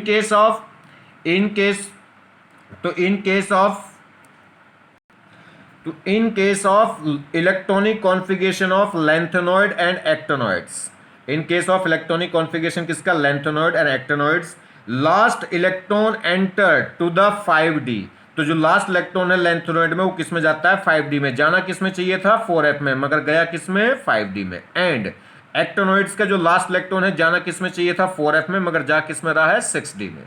तो in case of electronic configuration of lanthanoid and actinoids, last electron enter to the 5d and 6d subshells respectively, instead of entering of 4f and 5f subshell, ठीक है। तो 5d में जाता है एज कंपेरिजन टू किसके 4f के, और 6d में चला जाता है एज कंपेरिजन टू 5f। चलिए जी, hence correct order of energy level, तो एनर्जी लेवल का करेक्ट ऑर्डर, ये बहुत इंपॉर्टेंट क्वेश्चन हो गया, अभी किसी एग्जामिनर ने नहीं पकड़ा है, ठीक है, कोई ना कोई एग्जामिनर जल्दी इसको पकड़ ही लेगा, चलिए किसी न किसी एग्जाम में। तो मैंने आपको रूल क्या बताया था कि संदीप, देखिए क्या होता है, संदीप फास्ट डोले पवन, ये आता है, मगर देखिए संदीप फास्ट डोले पवन के बीच में एक डोले और आ गया, दो डोले हो गए आपके। तो रीजन क्या है, अगर 5d1 है तो 5d1 की एनर्जी क्या होगी, कम होती है किससे, 4f से, मगर डी में अगर दो या 10 दो एक से ज्यादा इलेक्ट्रॉन हो, डी में 5d में एक से ज्यादा इलेक्ट्रॉन हो जाए तो उसकी एनर्जी बड़ी हो जाएगी किससे, 4f से। आगे बात समझ में, संदीप फास्ट डोले पवन, यही तो होता है, ये 6 है तो वो भी 6 होगा पवन भी, और डी एक कम होगा 5 और 4 ये होगा, मगर डी 5d दो जगह लिखा जा रहा है। अगर 5d में क्या है, 1 से अगर 1 से लेकर 10 इलेक्ट्रॉन होते हैं डी में, अब इसे दो लेवल में तोड़ दिया गया, अगर 2 से 10 है तो ये 4f से ज्यादा होगा एनर्जी का, और अगर डी 5d में एक इलेक्ट्रॉन है तो उसकी एनर्जी 4f से कम हो जाएगी। आगे चलिए, फिर देखिए 7 वाला, संदीप फास्ट डोले पवन, मगर इसमें भी डोले, देखिए 5f से ज्यादा एनर्जी किसकी है, 6d की, मगर एक डोले और रख गया बीच में उसी की तरह, तो 6d, अगर 5f से ज्यादा एनर्जी होती है 6d की, मगर कब, जब इलेक्ट्रॉन 2 से 10 के बीच में हो, या तो 2 इलेक्ट्रॉन हो, या 3 हो, या 4 हो, 5 हो, कहां तक 10 से ज्यादा हो ही नहीं सकते, मगर 6d में अगर एक इलेक्ट्रॉन है तो उसकी एनर्जी कम हो जाएगी किससे, 5f से। रीजन, ये किसका केस है, एक्टेनॉइड्स का, और ये किसका केस था, लैंथेनॉइड का। क्लियर होगी बात।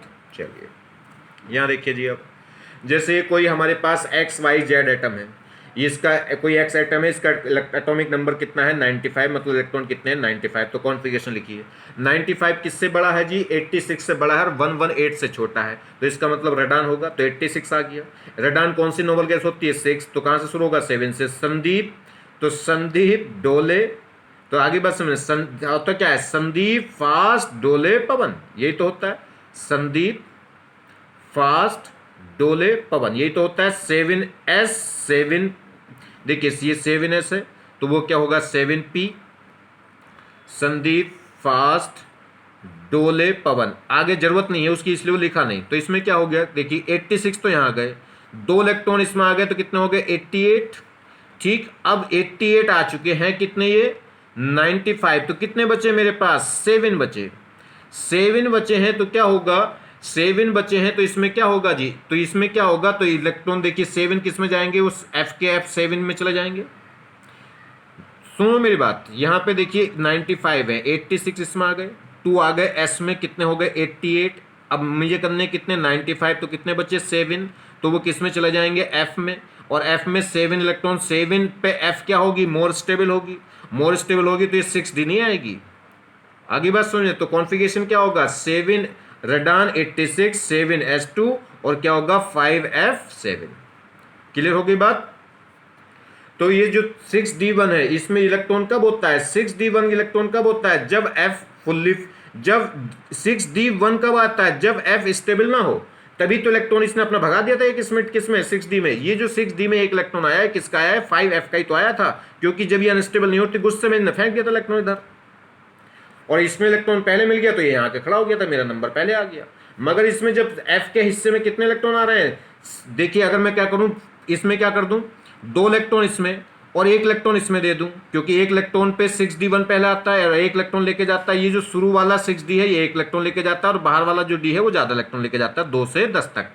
तो 7s2 6d1 और क्या होगा 5f में अब कितने इलेक्ट्रॉन बचेंगे 6, मगर f क्या है f में कितनी ऑर्बिटल होती है 7, अगर 7 के 7 इलेक्ट्रॉन आ जाए तो फुल्ली हाफ फिल्ड हो जाएगा, अगर फुल्ली हाफ फिल्ड हो जाएगा तो मोर स्टेबल होगा, और मोर स्टेबल होगा तो क्या करेगा, ये इस वापस जो इलेक्ट्रॉन इसने फेंक दिया था उस इलेक्ट्रॉन को वापस खींच लेगा, उस इलेक्ट्रॉन को क्या कर लेगा, ये वापस खींच लेगा।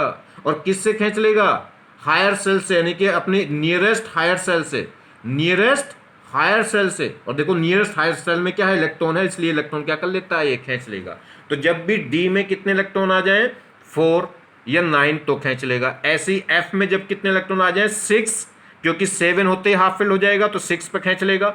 और अगर फुल्ली फिल्ड कब होता है 14, तो जब 13 आ जाएंगे एफ में तब खींच लेगा। तो ये जो 6d1 वाला इलेक्ट्रॉन है ये कब कब खींच लिया जाएगा, जब एफ में या तो 6 इलेक्ट्रॉन हो या एफ में कितने इलेक्ट्रॉन हो जाए 13, क्योंकि 6 अगर है तो एक इलेक्ट्रॉन लेते ही 7 पे क्या हो जाएगा ये फुल्ली हाफ फिल्ड, और फुल्ली हाफ फिल्ड हो गई तो एफ सबसेल क्या हो जाएगी एक्स्ट्रा स्टेबल।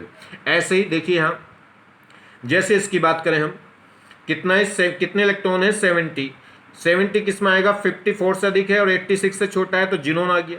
जिनोन आ गया तो उसका आगे आ गया संदीप डोले पवन, मगर बीच में क्या है 4f से पहले ये 5d1 आ जाता है तो इसमें 54 है, 2 इलेक्ट्रॉन चले गए 6s2 में, कितने हो गए ये 56 है, कितने ये 70, ये 70 है और ये कितने आ गए 56 आ गए, 56 आ गए तो कितने इलेक्ट्रॉन बचे 14। अब 14 को कैसे भरोगे कि एक इसमें और 13 इसमें, मगर जैसे ही इसमें 13 हुए तो अपना इलेक्ट्रॉन छीन लेगा, अपना इलेक्ट्रॉन जस्ट क्या कर लेगा छीन लेगा। तो क्या आ गया 6s2 और क्या आ जाएगा 4f14। सेम कहानी यहां हो जाएगी। इसमें एक 102 है तो ये क्या हो गया 118 से तो कम है तो देखिए 86 इसमें आ गए रेडान में, 2 इसमें आ गए 88 आ गए, बचे कितने 14। अब 14 में से डी एक इलेक्ट्रॉन चला गया 6d में d1 में और बाकी 13 इसमें, और जैसे इसमें 13 होंगे तो इलेक्ट्रॉन यहां से इधर खींच लेगा। तो अब कहानी क्या बनी, कहानी ये बनी, फंडा सीख लीजिए, बात खत्म हो गई। ठीक है भैया, क्या है ये कॉन्फ़िगरेशन क्या होगा, कॉन्फ़िगरेशन ये चलेगा ns और n-1d और n-2f और n-1d और np, इनकी तो जरूरत ही नहीं पड़ती। ठीक है, अगर इसमें तो 2 इलेक्ट्रॉन है, इसमें तो कोई दिक्कत है ही नहीं। इसमें क्या होगा अगर एक इलेक्ट्रॉन यहाँ आएगा और इसमें क्या जाएगा 0। ये कहानी कब तक चलेगी 0 से लेके कहाँ तक 0 से लेके 6 तक, एक इलेक्ट्रॉन इसमें और इसमें 0, फिर एक अब आगे जो इलेक्ट्रॉन आएंगे वो इसमें जाएंगे 0 से लेके कहाँ तक 6 तक, मगर पहले इसमें चले गए, पहले इसमें गए फिर इसमें गया एक, उसके बाद अब इसमें जाएंगे। और जैसे इसमें 6 इलेक्ट्रॉन हो गए यानी कि कहाँ तक 0 से लेके 5 तक तो ये कहानी रहेगी। और जैसे इसमें क्या होगा ns2 n-1d1 और n-2f, इसमें क्या हो गए जैसे इसमें 6 इलेक्ट्रॉन हुए तो इलेक्ट्रॉन ये तुरंत इधर जंप कर जाएगा और क्या हो जाएगा इसमें तो क्या हो जाएगा 0, ये कहानी बन जाएगी। ये ns2 n-1d में तो क्या हो गया होगा 0 इलेक्ट्रॉन, तो वह हटाई दो इसे और क्या रह गया होगा ये n-2f क्या हो गया होगा 7। तो कहने का मतलब है जैसे ही इस f में 6 इलेक्ट्रॉन होते हैं तो अपने सबसे पहला वाला इलेक्ट्रॉन जो इसने d में फेंक दिया था उसे वापस बुला लेता अपने पास। और यही कहानी कब होगी जब इसमें क्या हो जाए इस f में कितने इलेक्ट्रॉन आ जाएं 13 होंगे तो 14 पे क्या हो जाएगा हाफ फिल्ड, तो तब भी ये क्या कर लेता है अपना इलेक्ट्रॉन इससे इधर खींच लेता है। तो ये इलेक्ट्रॉन डी का जो इलेक्ट्रॉन है एफ ने अपना एक इलेक्ट्रॉन जो डी को दे रखा था वो उस इलेक्ट्रॉन कब खींचता है जब या तो एफ में 6 इलेक्ट्रॉन आए तब खींच लेता है या एफ में 13 इलेक्ट्रॉन आए तब ये से खींच लेता है। क्लियर होगी बात। चलिए बात करें, ये कह रहा है cause of extra stability off fully filled and half filled configuration. ये कह रहा है जो फुल्ली फिल्ड है और फुल्ली हाफ फिल्ड सब सेल्स हैं वो एक्स्ट्रा स्टेबल क्यों होती हैं। क्लियर। चलिए तो कह रहा है full filled and half filled configuration are more stable than any partially filled configuration due to following reason. क्या रीजन है, high aggregates value of exchange energy and pairing energy. एक तो क्या हो गया हाई एक्सचेंज एनर्जी की वजह से high aggregate value of exchange energy and pairing energy. ठीक, क्या होती है ये बताएंगे अभी। ये कह रहा है high value off spin multiplication. अगर हम एक टर्म्स आती है कभी कभी पूछ लेता है high value off spin multiplicity, तो स्पिन मल्टीप्लिसिटी के नाम से पूछ लेता है। वो इक्वल होती है किसके, वो इक्वल टू होती है 2s+1, 2s+1 जहाँ पे s क्या है n/2 और n क्या है, नंबर ऑफ अनपेयर्ड इलेक्ट्रॉन्स। वैसे भी समझ लीजिए एक अनपेयर्ड इलेक्ट्रॉन की वजह से स्पिन कितनी होती है, 1/2। तो अगर n इलेक्ट्रॉन अनपेयर्ड है तो उनकी वजह से स्पिन कितनी हो जाएगी, n/2। और जो स्पिन होती है उसी तो क्या बोलते हैं, s। और स्पिन मल्टीप्लिसिटी निकालनी तो क्या हो जाएगी, 2s+1 आ जाती है। चलिए दूसरा, तो एक तो क्या हो गया, हाई एक्सचेंज वैल्यू यानी कि exchange energy. Highly exchange energy की वजह से क्या होती हैं, स्टेबल होती हैं। कौन, फुल्ली फिल्ड या फुल्ली हाफ फिल्ड।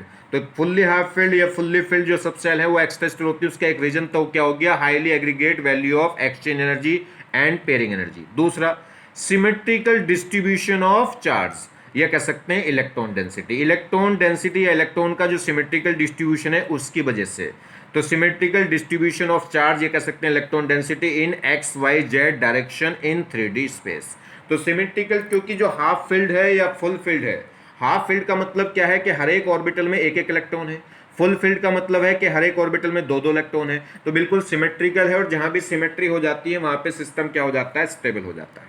तो दो रीजन हो गए कि हाफ फील्ड और फुल्ली फील्ड जो सब सेल्स हैं वो एक्स्ट्रा स्टेबल क्यों होती हैं, एक तो लार्ज एक्सचेंज एनर्जी की वजह से, और दूसरा क्या हो गया, सिमेट्रिकल यानी कि सिमेट्रिकल डिस्ट्रीब्यूशन ऑफ चार्ज की वजह से। चलिए देखिए, जैसे बात करें, जैसे यहाँ पे क्रोमियम का कॉन्फ़िगरेशन है, क्रोमियम का कॉन्फ़िगरेशन, क्रोमियम में कितने इलेक्ट्रॉन होते हैं, 24 होते हैं। तो अगर हम इसका इलेक्ट्रॉनिक कॉन्फ़िगरेशन देखें तो इलेक्ट्रॉनिक कॉन्फ़िगरेशन में क्या है, ये 24 किसके बीच में आ रहा है, 18 और 36 के बीच में। तो 18 इसका नोबल गैस, पास वाला नोबल गैस कौन हो गया, 18। तो 18 से अगला हो जाएगा तो आर्गन हो गया 18, ठीक है। और ये कौन सी नोबल गैस है, ये थर्ड, और थर्ड है तो इसमें क्या होगा, 4 स्टार्ट होगा, यानी कि 4s और 3d। ये एंड ये क्या हो गया, आउटर सेल के अकॉर्डिंग लिख दिया इसने। देखिए 3s से आउटर कौन लिख दिया, 4s। अगर बात करें इलेक्ट्रॉन की तो पहले किस में जाएंगे, 4s में, उसके बाद किस में जाएंगे, 3d में। संदीप, डोले, पवन। मगर एक्चुअल में क्या है कि 4s होती तो आउटर में ही है, वो इसकी एनर्जी कम होती है, इसलिए क्या होती है, वो इलेक्ट्रॉन पहले आ जाते हैं। तो 3d 4s लिख दिया। तो इसमें दो इलेक्ट्रॉन तो कहाँ चले गए, दो इलेक्ट्रॉन तो जाएंगे पहले 4s में, कितने हो गए, ये 20, 18 यहाँ गए थे, 2 यहाँ कितने हो गए, 20 थे कितने, ये कॉपर है Cu, ठीक है। अगर कॉपर ले रहे हैं, Cu है कॉपर, तो कॉपर में 29 हो गए। तो इसमें क्या हो गया, 18 यहाँ, 2 यहाँ, कितना हो गया, 20 बचे हैं, ये 29 कॉपर में, तो कितने होंगे, 9 इसमें आ जाएंगे। मगर जैसी डी में 9 इलेक्ट्रॉन आएंगे तो एक इलेक्ट्रॉन क्या कर जाएगा, 4s से जंप, और ये क्या हो जाएगा, 3d10 4s1। तो ये इनकरेक्ट है, और ये फाइनली क्या है, करेक्ट कॉन्फ़िगरेशन ये हो गया, क्योंकि ये फुल्ली फिल्ड हो जाएगी तो एक्स्ट्रा स्टेबल हो जाएगा। चलिए एक्सचेंज एनर्जी होती क्या है जरा समझो। एक्सचेंज एनर्जी ई से दिखा रहे हैं, कह रहा है almost of energy release in one exchange of unpaired electron of A degenerated atomic orbitals is called exchange energy. ये कह रहा है किसी भी एक अनपेयर्ड इलेक्ट्रॉन के एक्सचेंज करने से, एक अनपेयर्ड इलेक्ट्रॉन के एक्सचेंज करने से जो एनर्जी रिलीज होती है उसे क्या बोलते हैं, उसे बोलते हैं एक्सचेंज एनर्जी। किसमें, डीजेनरेटेशन भी, किस जो इलेक्ट्रॉन ट्रांजिशन होगा जो वो किसमें होगा, डीजेनरेटेड एटॉमिक ऑर्बिटल्स। जी, डीजेनरेटेड एटॉमिक ऑर्बिटल्स मतलब ऐसी एटॉमिक ऑर्बिटल जिनकी एनर्जी क्या हो, सेम, और सेम एनर्जी किनकी होती है, किसी एक पर्टिकुलर सबसेल्स की। तो कह रहा है amount of energy release in one exchange of unpaired electron of degenerated atomic orbitals is called exchange energy। और ये कैसी होगी, नेगेटिव साइन की होती है, क्यों, क्योंकि ये रिलीज होगी। जब एनर्जी रिलीज होगी तभी तो सिस्टम ज्यादा स्टेबल होगा। अगर सिस्टम एनर्जी रिलीज करता जाए तो उसकी खुद की एनर्जी कम होती जाएगी, और जितनी एनर्जी कम उतना ज्यादा क्या होता है, स्टेबल होता है। केमिस्ट्री में ये तो फंडा है। चलिए जैसे अगर हम बात करें तो ये कह रहा है एक अनपेयर्ड, ये जो अनपेयर्ड है इलेक्ट्रॉन क्या होगा, जो सेम स्पिन के हैं वो आपस में जा सकते हैं। ये इलेक्ट्रॉन इसके साथ जा सकता है, ठीक है, ये इसमें एक्सचेंज दिखा सकता है, मगर ये डाउन स्पिन वाला तो ये इनके साथ एक्सचेंज नहीं दिखा सकता। क्लॉकवाइज वाले क्लॉकवाइज के साथ दिखा सकते हैं, एंटी क्लॉकवाइज वाले एंटी क्लॉकवाइज वाले के साथ दिखा सकते हैं। तो इसमें क्या होगा, ये इलेक्ट्रॉन इसके साथ जंपिंग दिखाएगा तो वन एक्सचेंज में जो एनर्जी निकलेगी उसे क्या बोलते हैं, एक्सचेंज एनर्जी। और ये माइनस की होगी, माइनस की क्यों, क्योंकि ये रिलीज होगी। दूसरी बात करें पेयरिंग एनर्जी क्या होती है। पेयरिंग एनर्जी क्या होगी, amount of energy required to paired up to unpaired electron in an orbital of a subcell is named as pairing energy, ठीक है, कैरिंग पॉजिटिव साइन।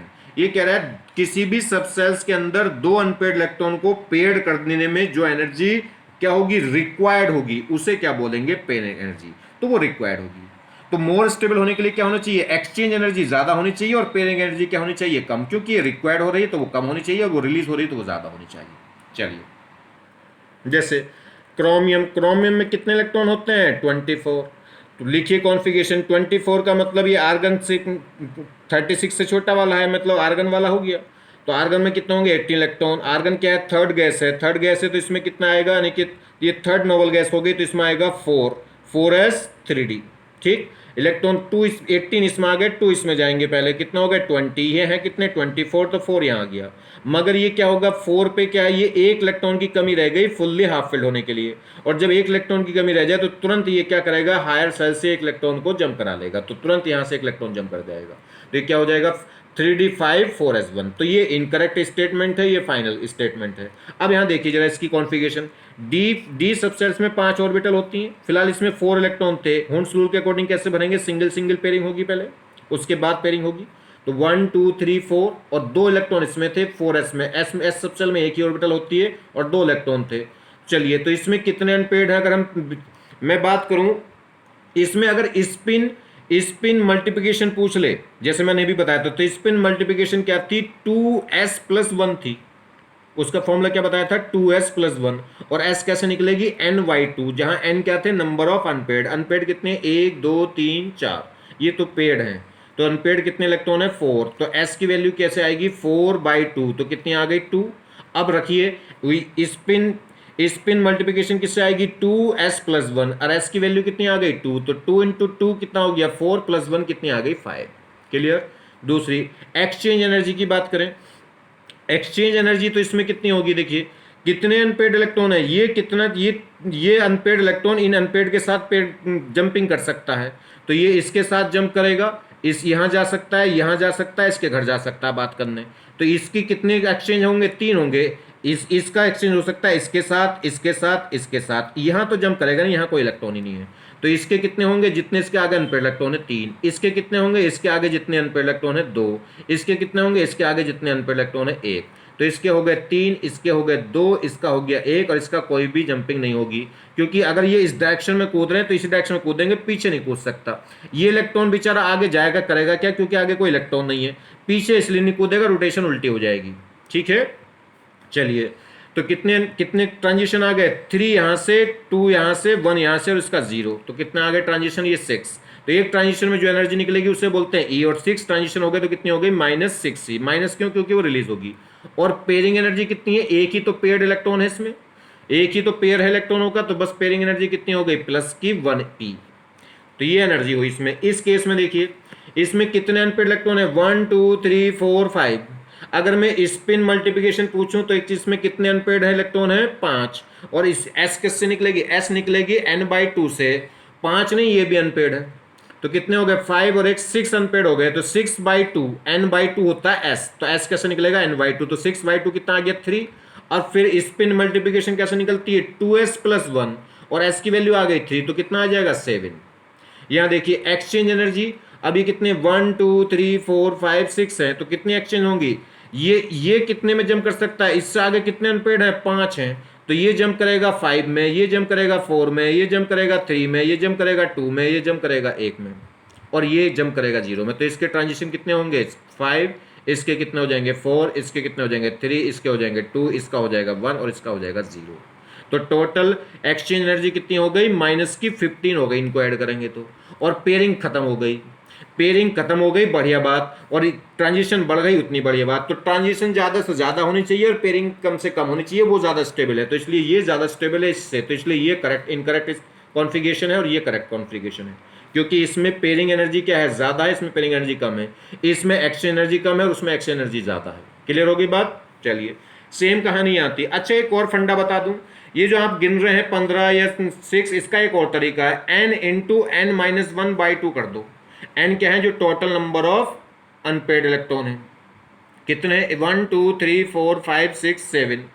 ठीक है, तो यहाँ 7 इंटू n इंटू n-1, तो 7 थे, तो 7 - 1 कितना हो गया, 6, और बाई 2, 2 से 6 को कट करेंगे कितना आ गया, 3, और 3 और 5 कितना हो गया था, देखो 15 आ गए थे अनपेड। कितने ट्रांजिशन एक्सचेंज आ रहे हैं, तो एक्सचेंज नंबर कैसे आ सकते हैं, n इंटू n-1/2, जहाँ n क्या है, वही नंबर ऑफ यानी कि एक्सचेंज इलेक्ट्रॉन।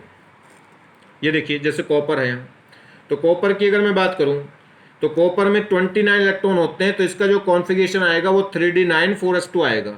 मगर जैसे डी में 9 इलेक्ट्रॉन आएंगे तो एक इलेक्ट्रॉन क्या कर जाएगा, जंप, और एक इलेक्ट्रॉन जंप करेगा तो फाइनल कॉन्फ़िगरेशन 3d10 4s1 आएगा। तो यही ज़्यादा स्टेबल है। ज़्यादा स्टेबल क्यों है, क्योंकि क्या है, इसमें एक्सचेंज एनर्जी ज़्यादा आएगी या पेयरिंग एनर्जी कम आएगी। देख लो इसमें क्या हो गया, कितने पेयर थे, इसमें एक अनपेड था सिर्फ। ये क्या हो गया, 9 इलेक्ट्रॉन भरे, 1 2 3 4 5 6 7 8 9, एक अनपेड रह गया, और ये भी पेड है। तो इसमें पेड एनर्जी कितनी है, कितने पेड इलेक्ट्रॉन थे, 1 2 3 4 और एक 5, 5 तो हो गए पेड, तो पेड एनर्जी तो हो गई 5p। एक्सचेंज एनर्जी की बात करें तो ये इस अप वाला की किसके साथ पेयर हो सकते हैं, देखिए ये इसके साथ, ये इसके साथ, इस वाले का कितना होगा, इसका 1 2 3 और एक 4 और एक 5, इस वाले का 5 होगा, तो इस वाले का कितना होगा 4, इस वाले का 3, इस वाले का कितना होगा 2, इस वाले का 1 और इसका होगा 0। अब ये डाउन वाले हैं तो इनको जोड़ेंगे तो अपर वाले तो कितने आ गए 15 और डाउन वाले कितने आ जाएंगे 10। वो कैसे करेंगे, देखिए एक इसका डाउन, इसमें तो डाउन वाला है नहीं, तो इसका अगर मैं इसके साथ देखूं या इसका देख लो, चलो इसका एक देखो, इसका होगा 1 2 3, इसमें है नहीं तो 4, इसका 4, इसका 4, तो इसका 3, इसका 2, इसका 1, उसका 0, तो कितने आ जाएंगे 10। तो ऊपर वालों के अप स्पिन वालों के कितने आ गए 15 और डाउन स्पिन वालों के कितने आ गए 10, तो ये टोटल हो गए थे 25। तो एक्सचेंज एनर्जी कितनी आती है माइनस की 25e। तो इसमें तो सिचुएशन ये बन रही है, एक्सचेंज एनर्जी है माइनस की 25e और पेयरिंग एनर्जी कितनी है 5e। अब इसमें देखिए एक इलेक्ट्रॉन हमने यहाँ जंप करा दिया, तो पेयर तो अभी भी 5 ही रहे, पहले भी 5 थे पेयर और अब भी पेयर कितने हैं 5 हैं। मगर एक्सचेंज एनर्जी की बात करें तो एक्सचेंज एनर्जी इसमें क्या है, एक्सचेंज एनर्जी की बात करेंगे तो इसमें भी कितने आएंगे, इसमें भी एक्सचेंज एनर्जी कितनी आएगी 25 आएगी, इसमें भी 25 आएगी, उसमें भी 25, तो सब कुछ सेम आ रहा है। एक्सचेंज एनर्जी यहाँ भी 25, वहाँ भी 25, पेयरिंग यहाँ भी 5 और वहाँ भी 5, फिर भी क्या है, फिर भी ये ज़्यादा स्टेबल क्यों है। तो ध्यान दीजिए इसमें अगर मैं बात करूं एसम एनर्जी की, अगर मैं बात करूं देखिए तो इसमें टोटल एनर्जी इसमें ये है और उसमें टोटल एनर्जी ये थी, दोनों में इक्वल है।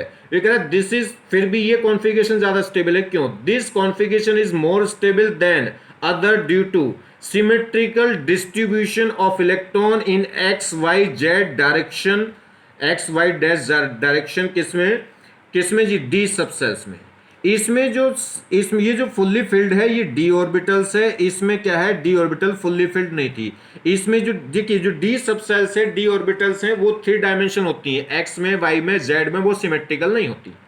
जो एस सबसेल है, एस सबसेल क्या होती है, ये ऑलरेडी क्या है सिमेट्रिकल होती है। मैंने आपको बताया था एक ही ऑर्बिटल ऐसी है जो नॉन डायरेक्शनल होती है, कौन, एस सबसेल, जो जिसकी शेप क्या होती है स्फेरिकल, और ये क्या है तीनों डायरेक्शन में सिमेट्रिकल है। सिमेट्रिकल है इसका मतलब जब ये खुद ही सिमेट्रिकल है तो इसके अंदर एक इलेक्ट्रॉन रखो या दो रखो, ये हमेशा इलेक्ट्रॉन का जो क्लाउड्स है वो इसमें सिमेट्रिकल होगा। मगर ये जो डी ऑर्बिटल्स हैं या पी ऑर्बिटल्स हैं ये सिमेट्रिकल ऑर्बिटल्स नहीं हैं, ये डायरेक्शनल ऑर्बिटल हैं। तो अगर ये फुल्ली फिल्ड होंगी तो ही इनमें सिमेट्री जनरेट होगी, अगर ये फुल्ली फिल्ड नहीं होंगी तो सिमेट्री जनरेट नहीं होगी। तो इसमें क्या था, इसमें डी ऑर्बिटल फुल्ली फिल्ड नहीं थी, इसमें डी ऑर्बिटल फुल्ली फिल्ड है, तो ये क्या हो जाएगी सिमेट्रिकल डिस्ट्रीब्यूशन इसमें हो जाएगा। इसमें एस सिमेट्रिकल थी मगर उसमें एस सिमेट्रिकल नहीं है, तो एस में इलेक्ट्रॉन अनपेयर्ड पेयर्ड हो या अनपेयर्ड हो उससे फर्क नहीं पड़ेगा, क्यों, क्योंकि एस सबसेल ऑलरेडी क्या होती है, एस सबसेल ऑलरेडी क्या होती है सिमेट्रिकल। तो इलेक्ट्रॉन्स फुल्ली फिल्ड या हाफ फिल्ड करने से वो सिमेट्रिकल नहीं होगी, और वैसे भी फुल फिल्ड या हाफ फिल्ड। तो ध्यान रखना है दिस इज ये वाला configuration, this is configuration is more stable than other due to the symmetrical distribution of electron in D subshell कह सकते हैं, एक्स वाई जेड डायरेक्शन ये कह सकते हैं। इसमें ओवरऑल ये डी एक्स, देखिए डी सबसेल फुल्ली फिल्ड हो गई तो ये सिमेट्रिकल हो गई, और एस ऑर्बिटल सिमेट्रिकल होती है।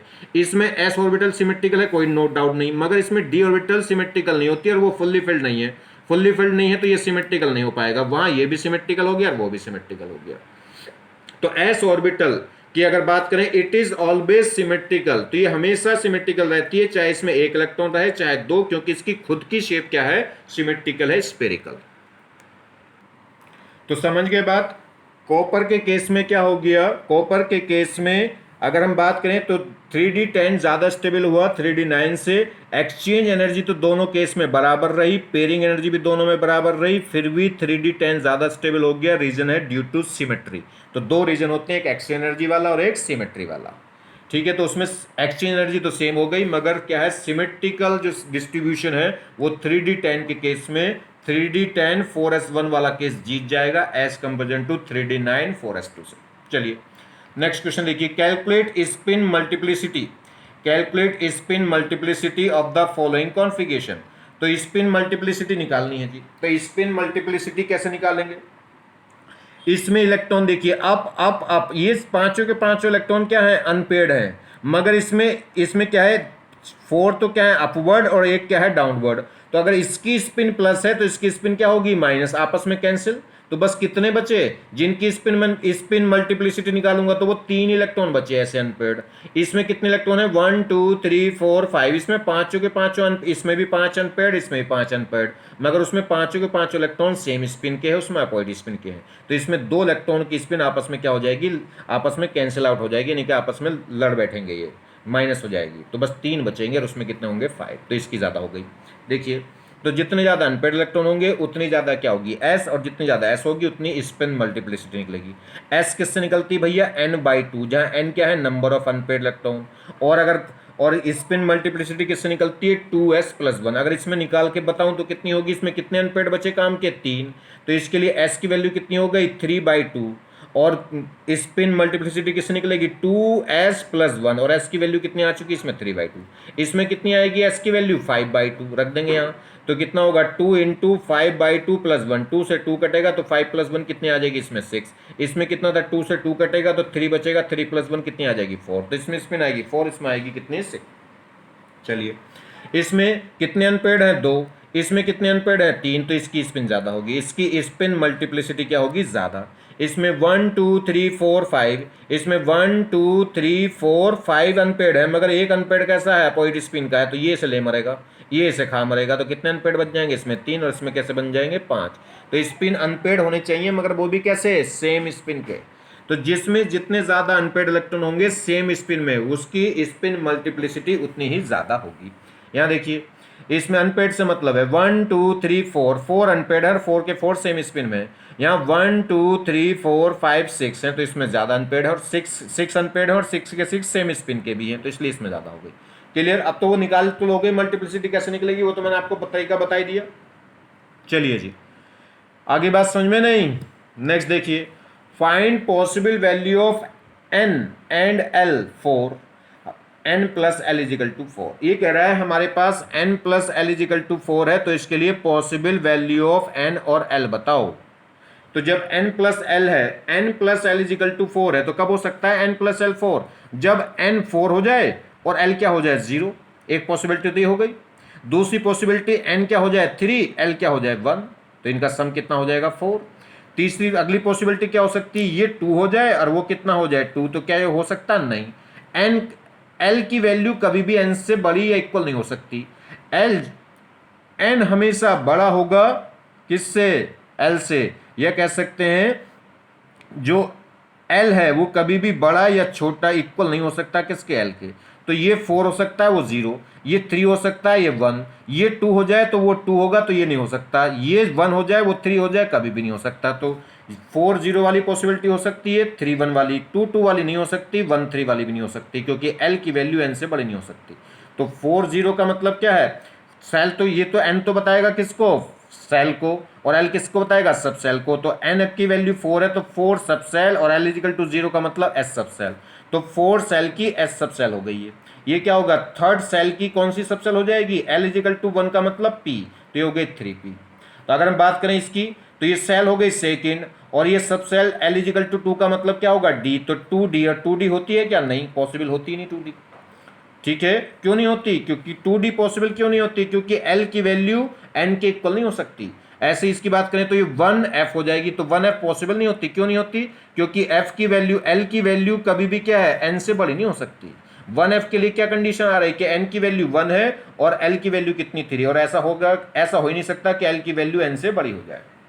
नेक्स्ट, फाइंड आउट ऑल ये कह रहा है find out all possible value of 4 quantum number of last electron in chromium.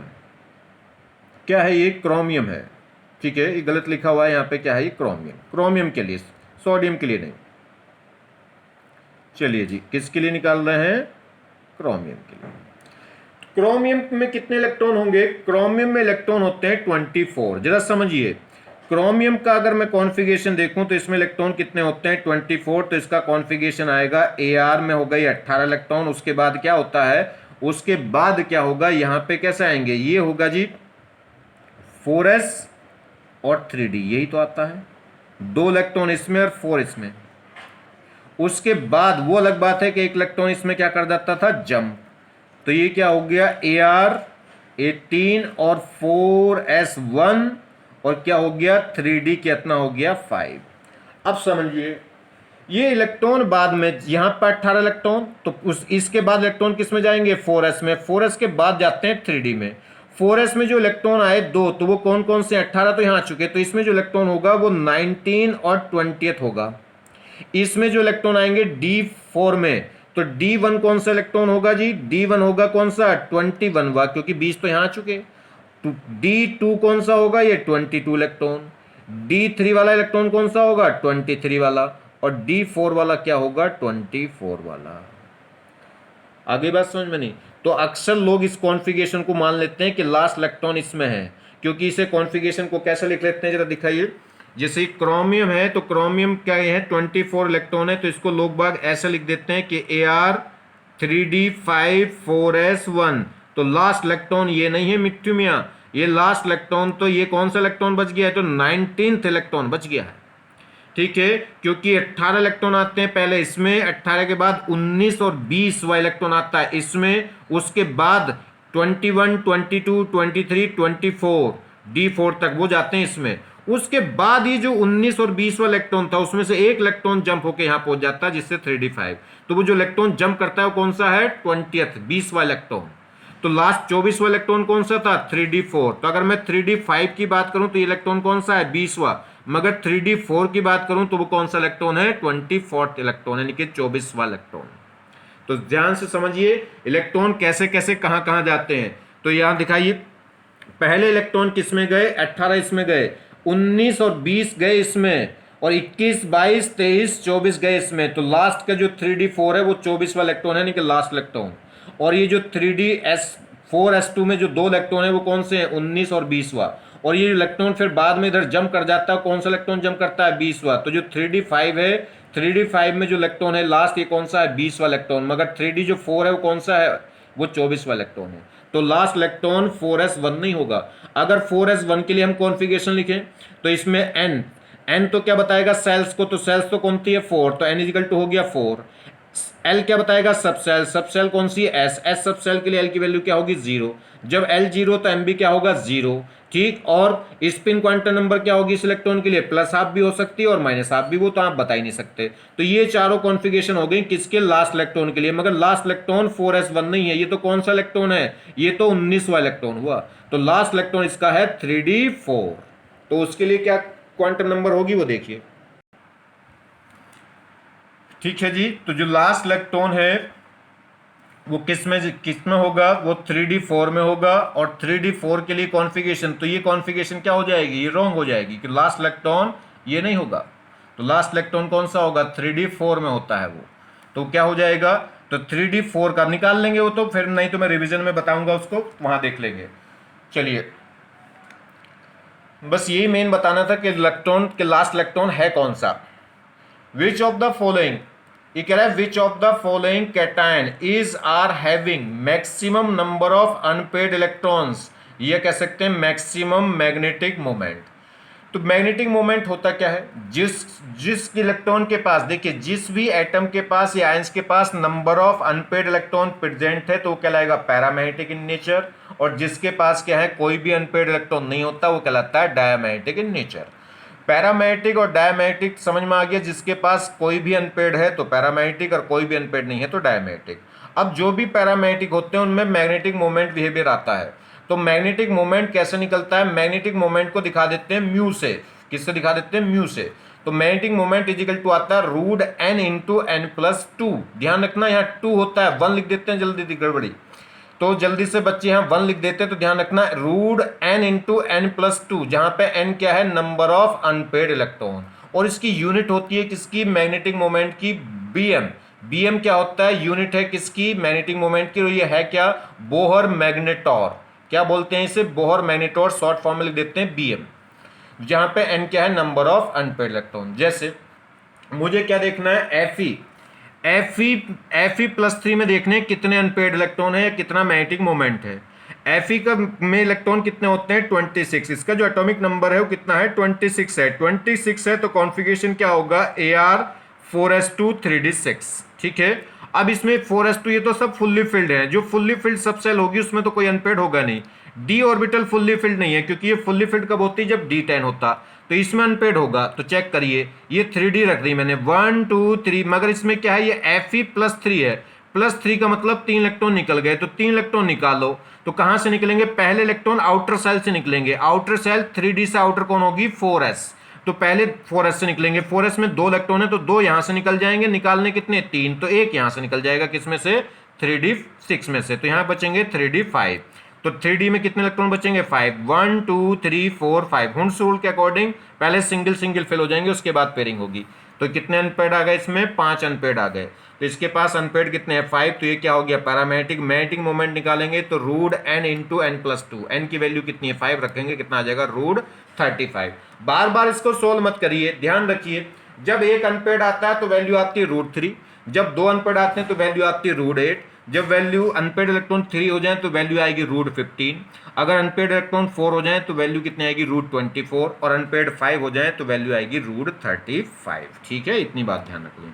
चलिए Ni+2 है, Ni में इलेक्ट्रॉन होते हैं 28 का कॉन्फ़िगरेशन आएगा, ये आर्गन तो आएगा 4s2 3d8, अगर 28 है 2 इलेक्ट्रॉन 4s में और 8 किस में, 3d में।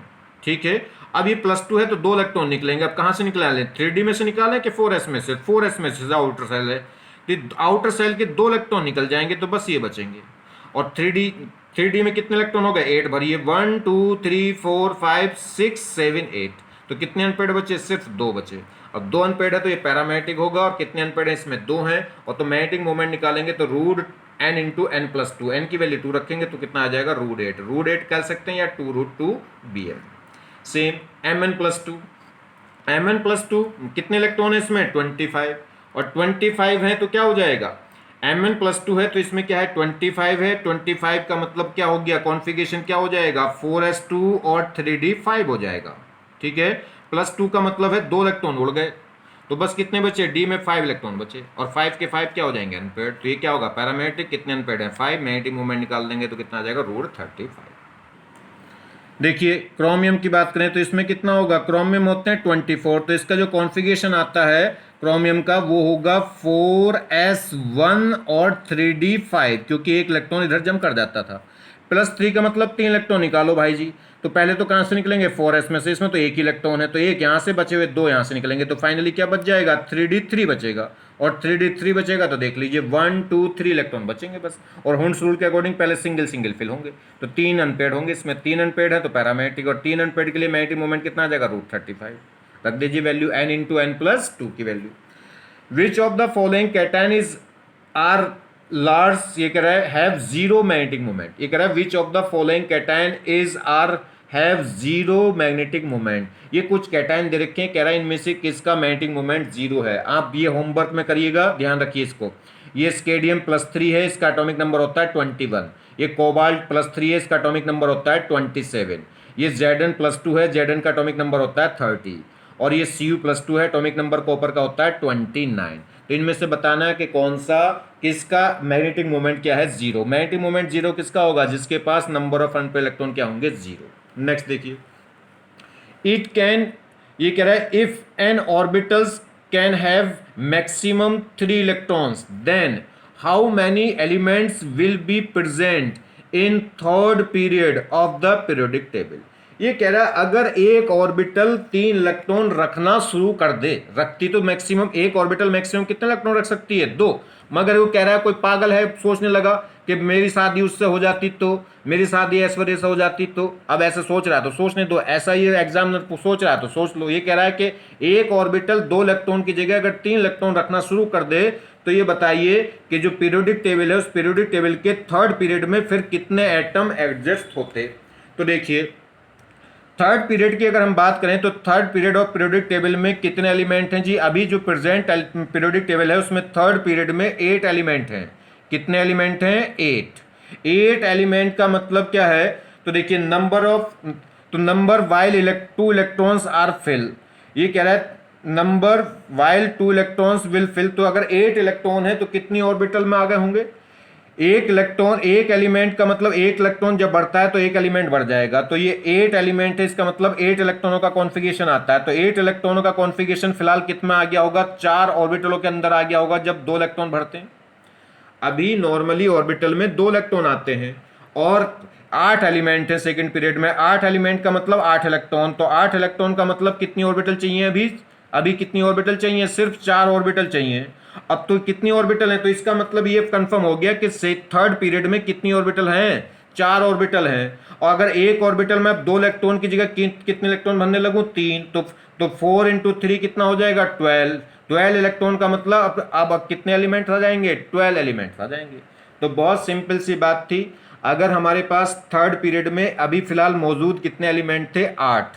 तो इसलिए कितनी ऑर्बिटल चाहिए इन्हें? 4, क्योंकि एक ऑर्बिटल में 2 इलेक्ट्रॉन आते हैं। ठीक, 8 एलिमेंट का मतलब 8 इलेक्ट्रॉन, 8 इलेक्ट्रॉन का मतलब 4 ऑर्बिटल्स।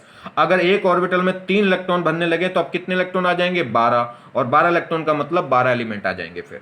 क्लियर? नेक्स्ट देखिए, विच of the following cation have the same number of unpaired electron. तो ये बताना है इनमें से किसमें same number of unpaired electron है। तो इसे तो आप कर सकते हैं, होमवर्क के लिए मैं आपको दे रहा हूं। Pb+2, Ni+2, Hg+2 और Au+3। ठीक है, तो इनका हमें क्या करना है? ये पूछ रहा है कि विच of the following cation have the same number of unpaired electron. तो किस में same number of unpaired electron है? आंसर मैं आपको बता दे रहा हूं, ए और सी। ए और सी यानी कि फर्स्ट और थर्ड में सेम आते हैं और बी और डी में सेम आते हैं, यानी कि सेकंड और फोर्थ में। ठीक है, आप कर सकते हैं। अगर एटॉमिक नंबर आपको Hg का मतलब Ni का कितना होता है? Ni की अगर हम बात करेंगे तो Ni का होता है 28, Hg की बात करेंगे तो कितना होता है? 80, Au की बात करेंगे तो 79। क्लियर? चलिए, और अगर Pd के एटॉमिक नंबर की बात करेंगे तो कितना होता है? 82। इसका 82, इसका 28, इसका 80, इसका 79 रख कर लेंगे अब तो बस।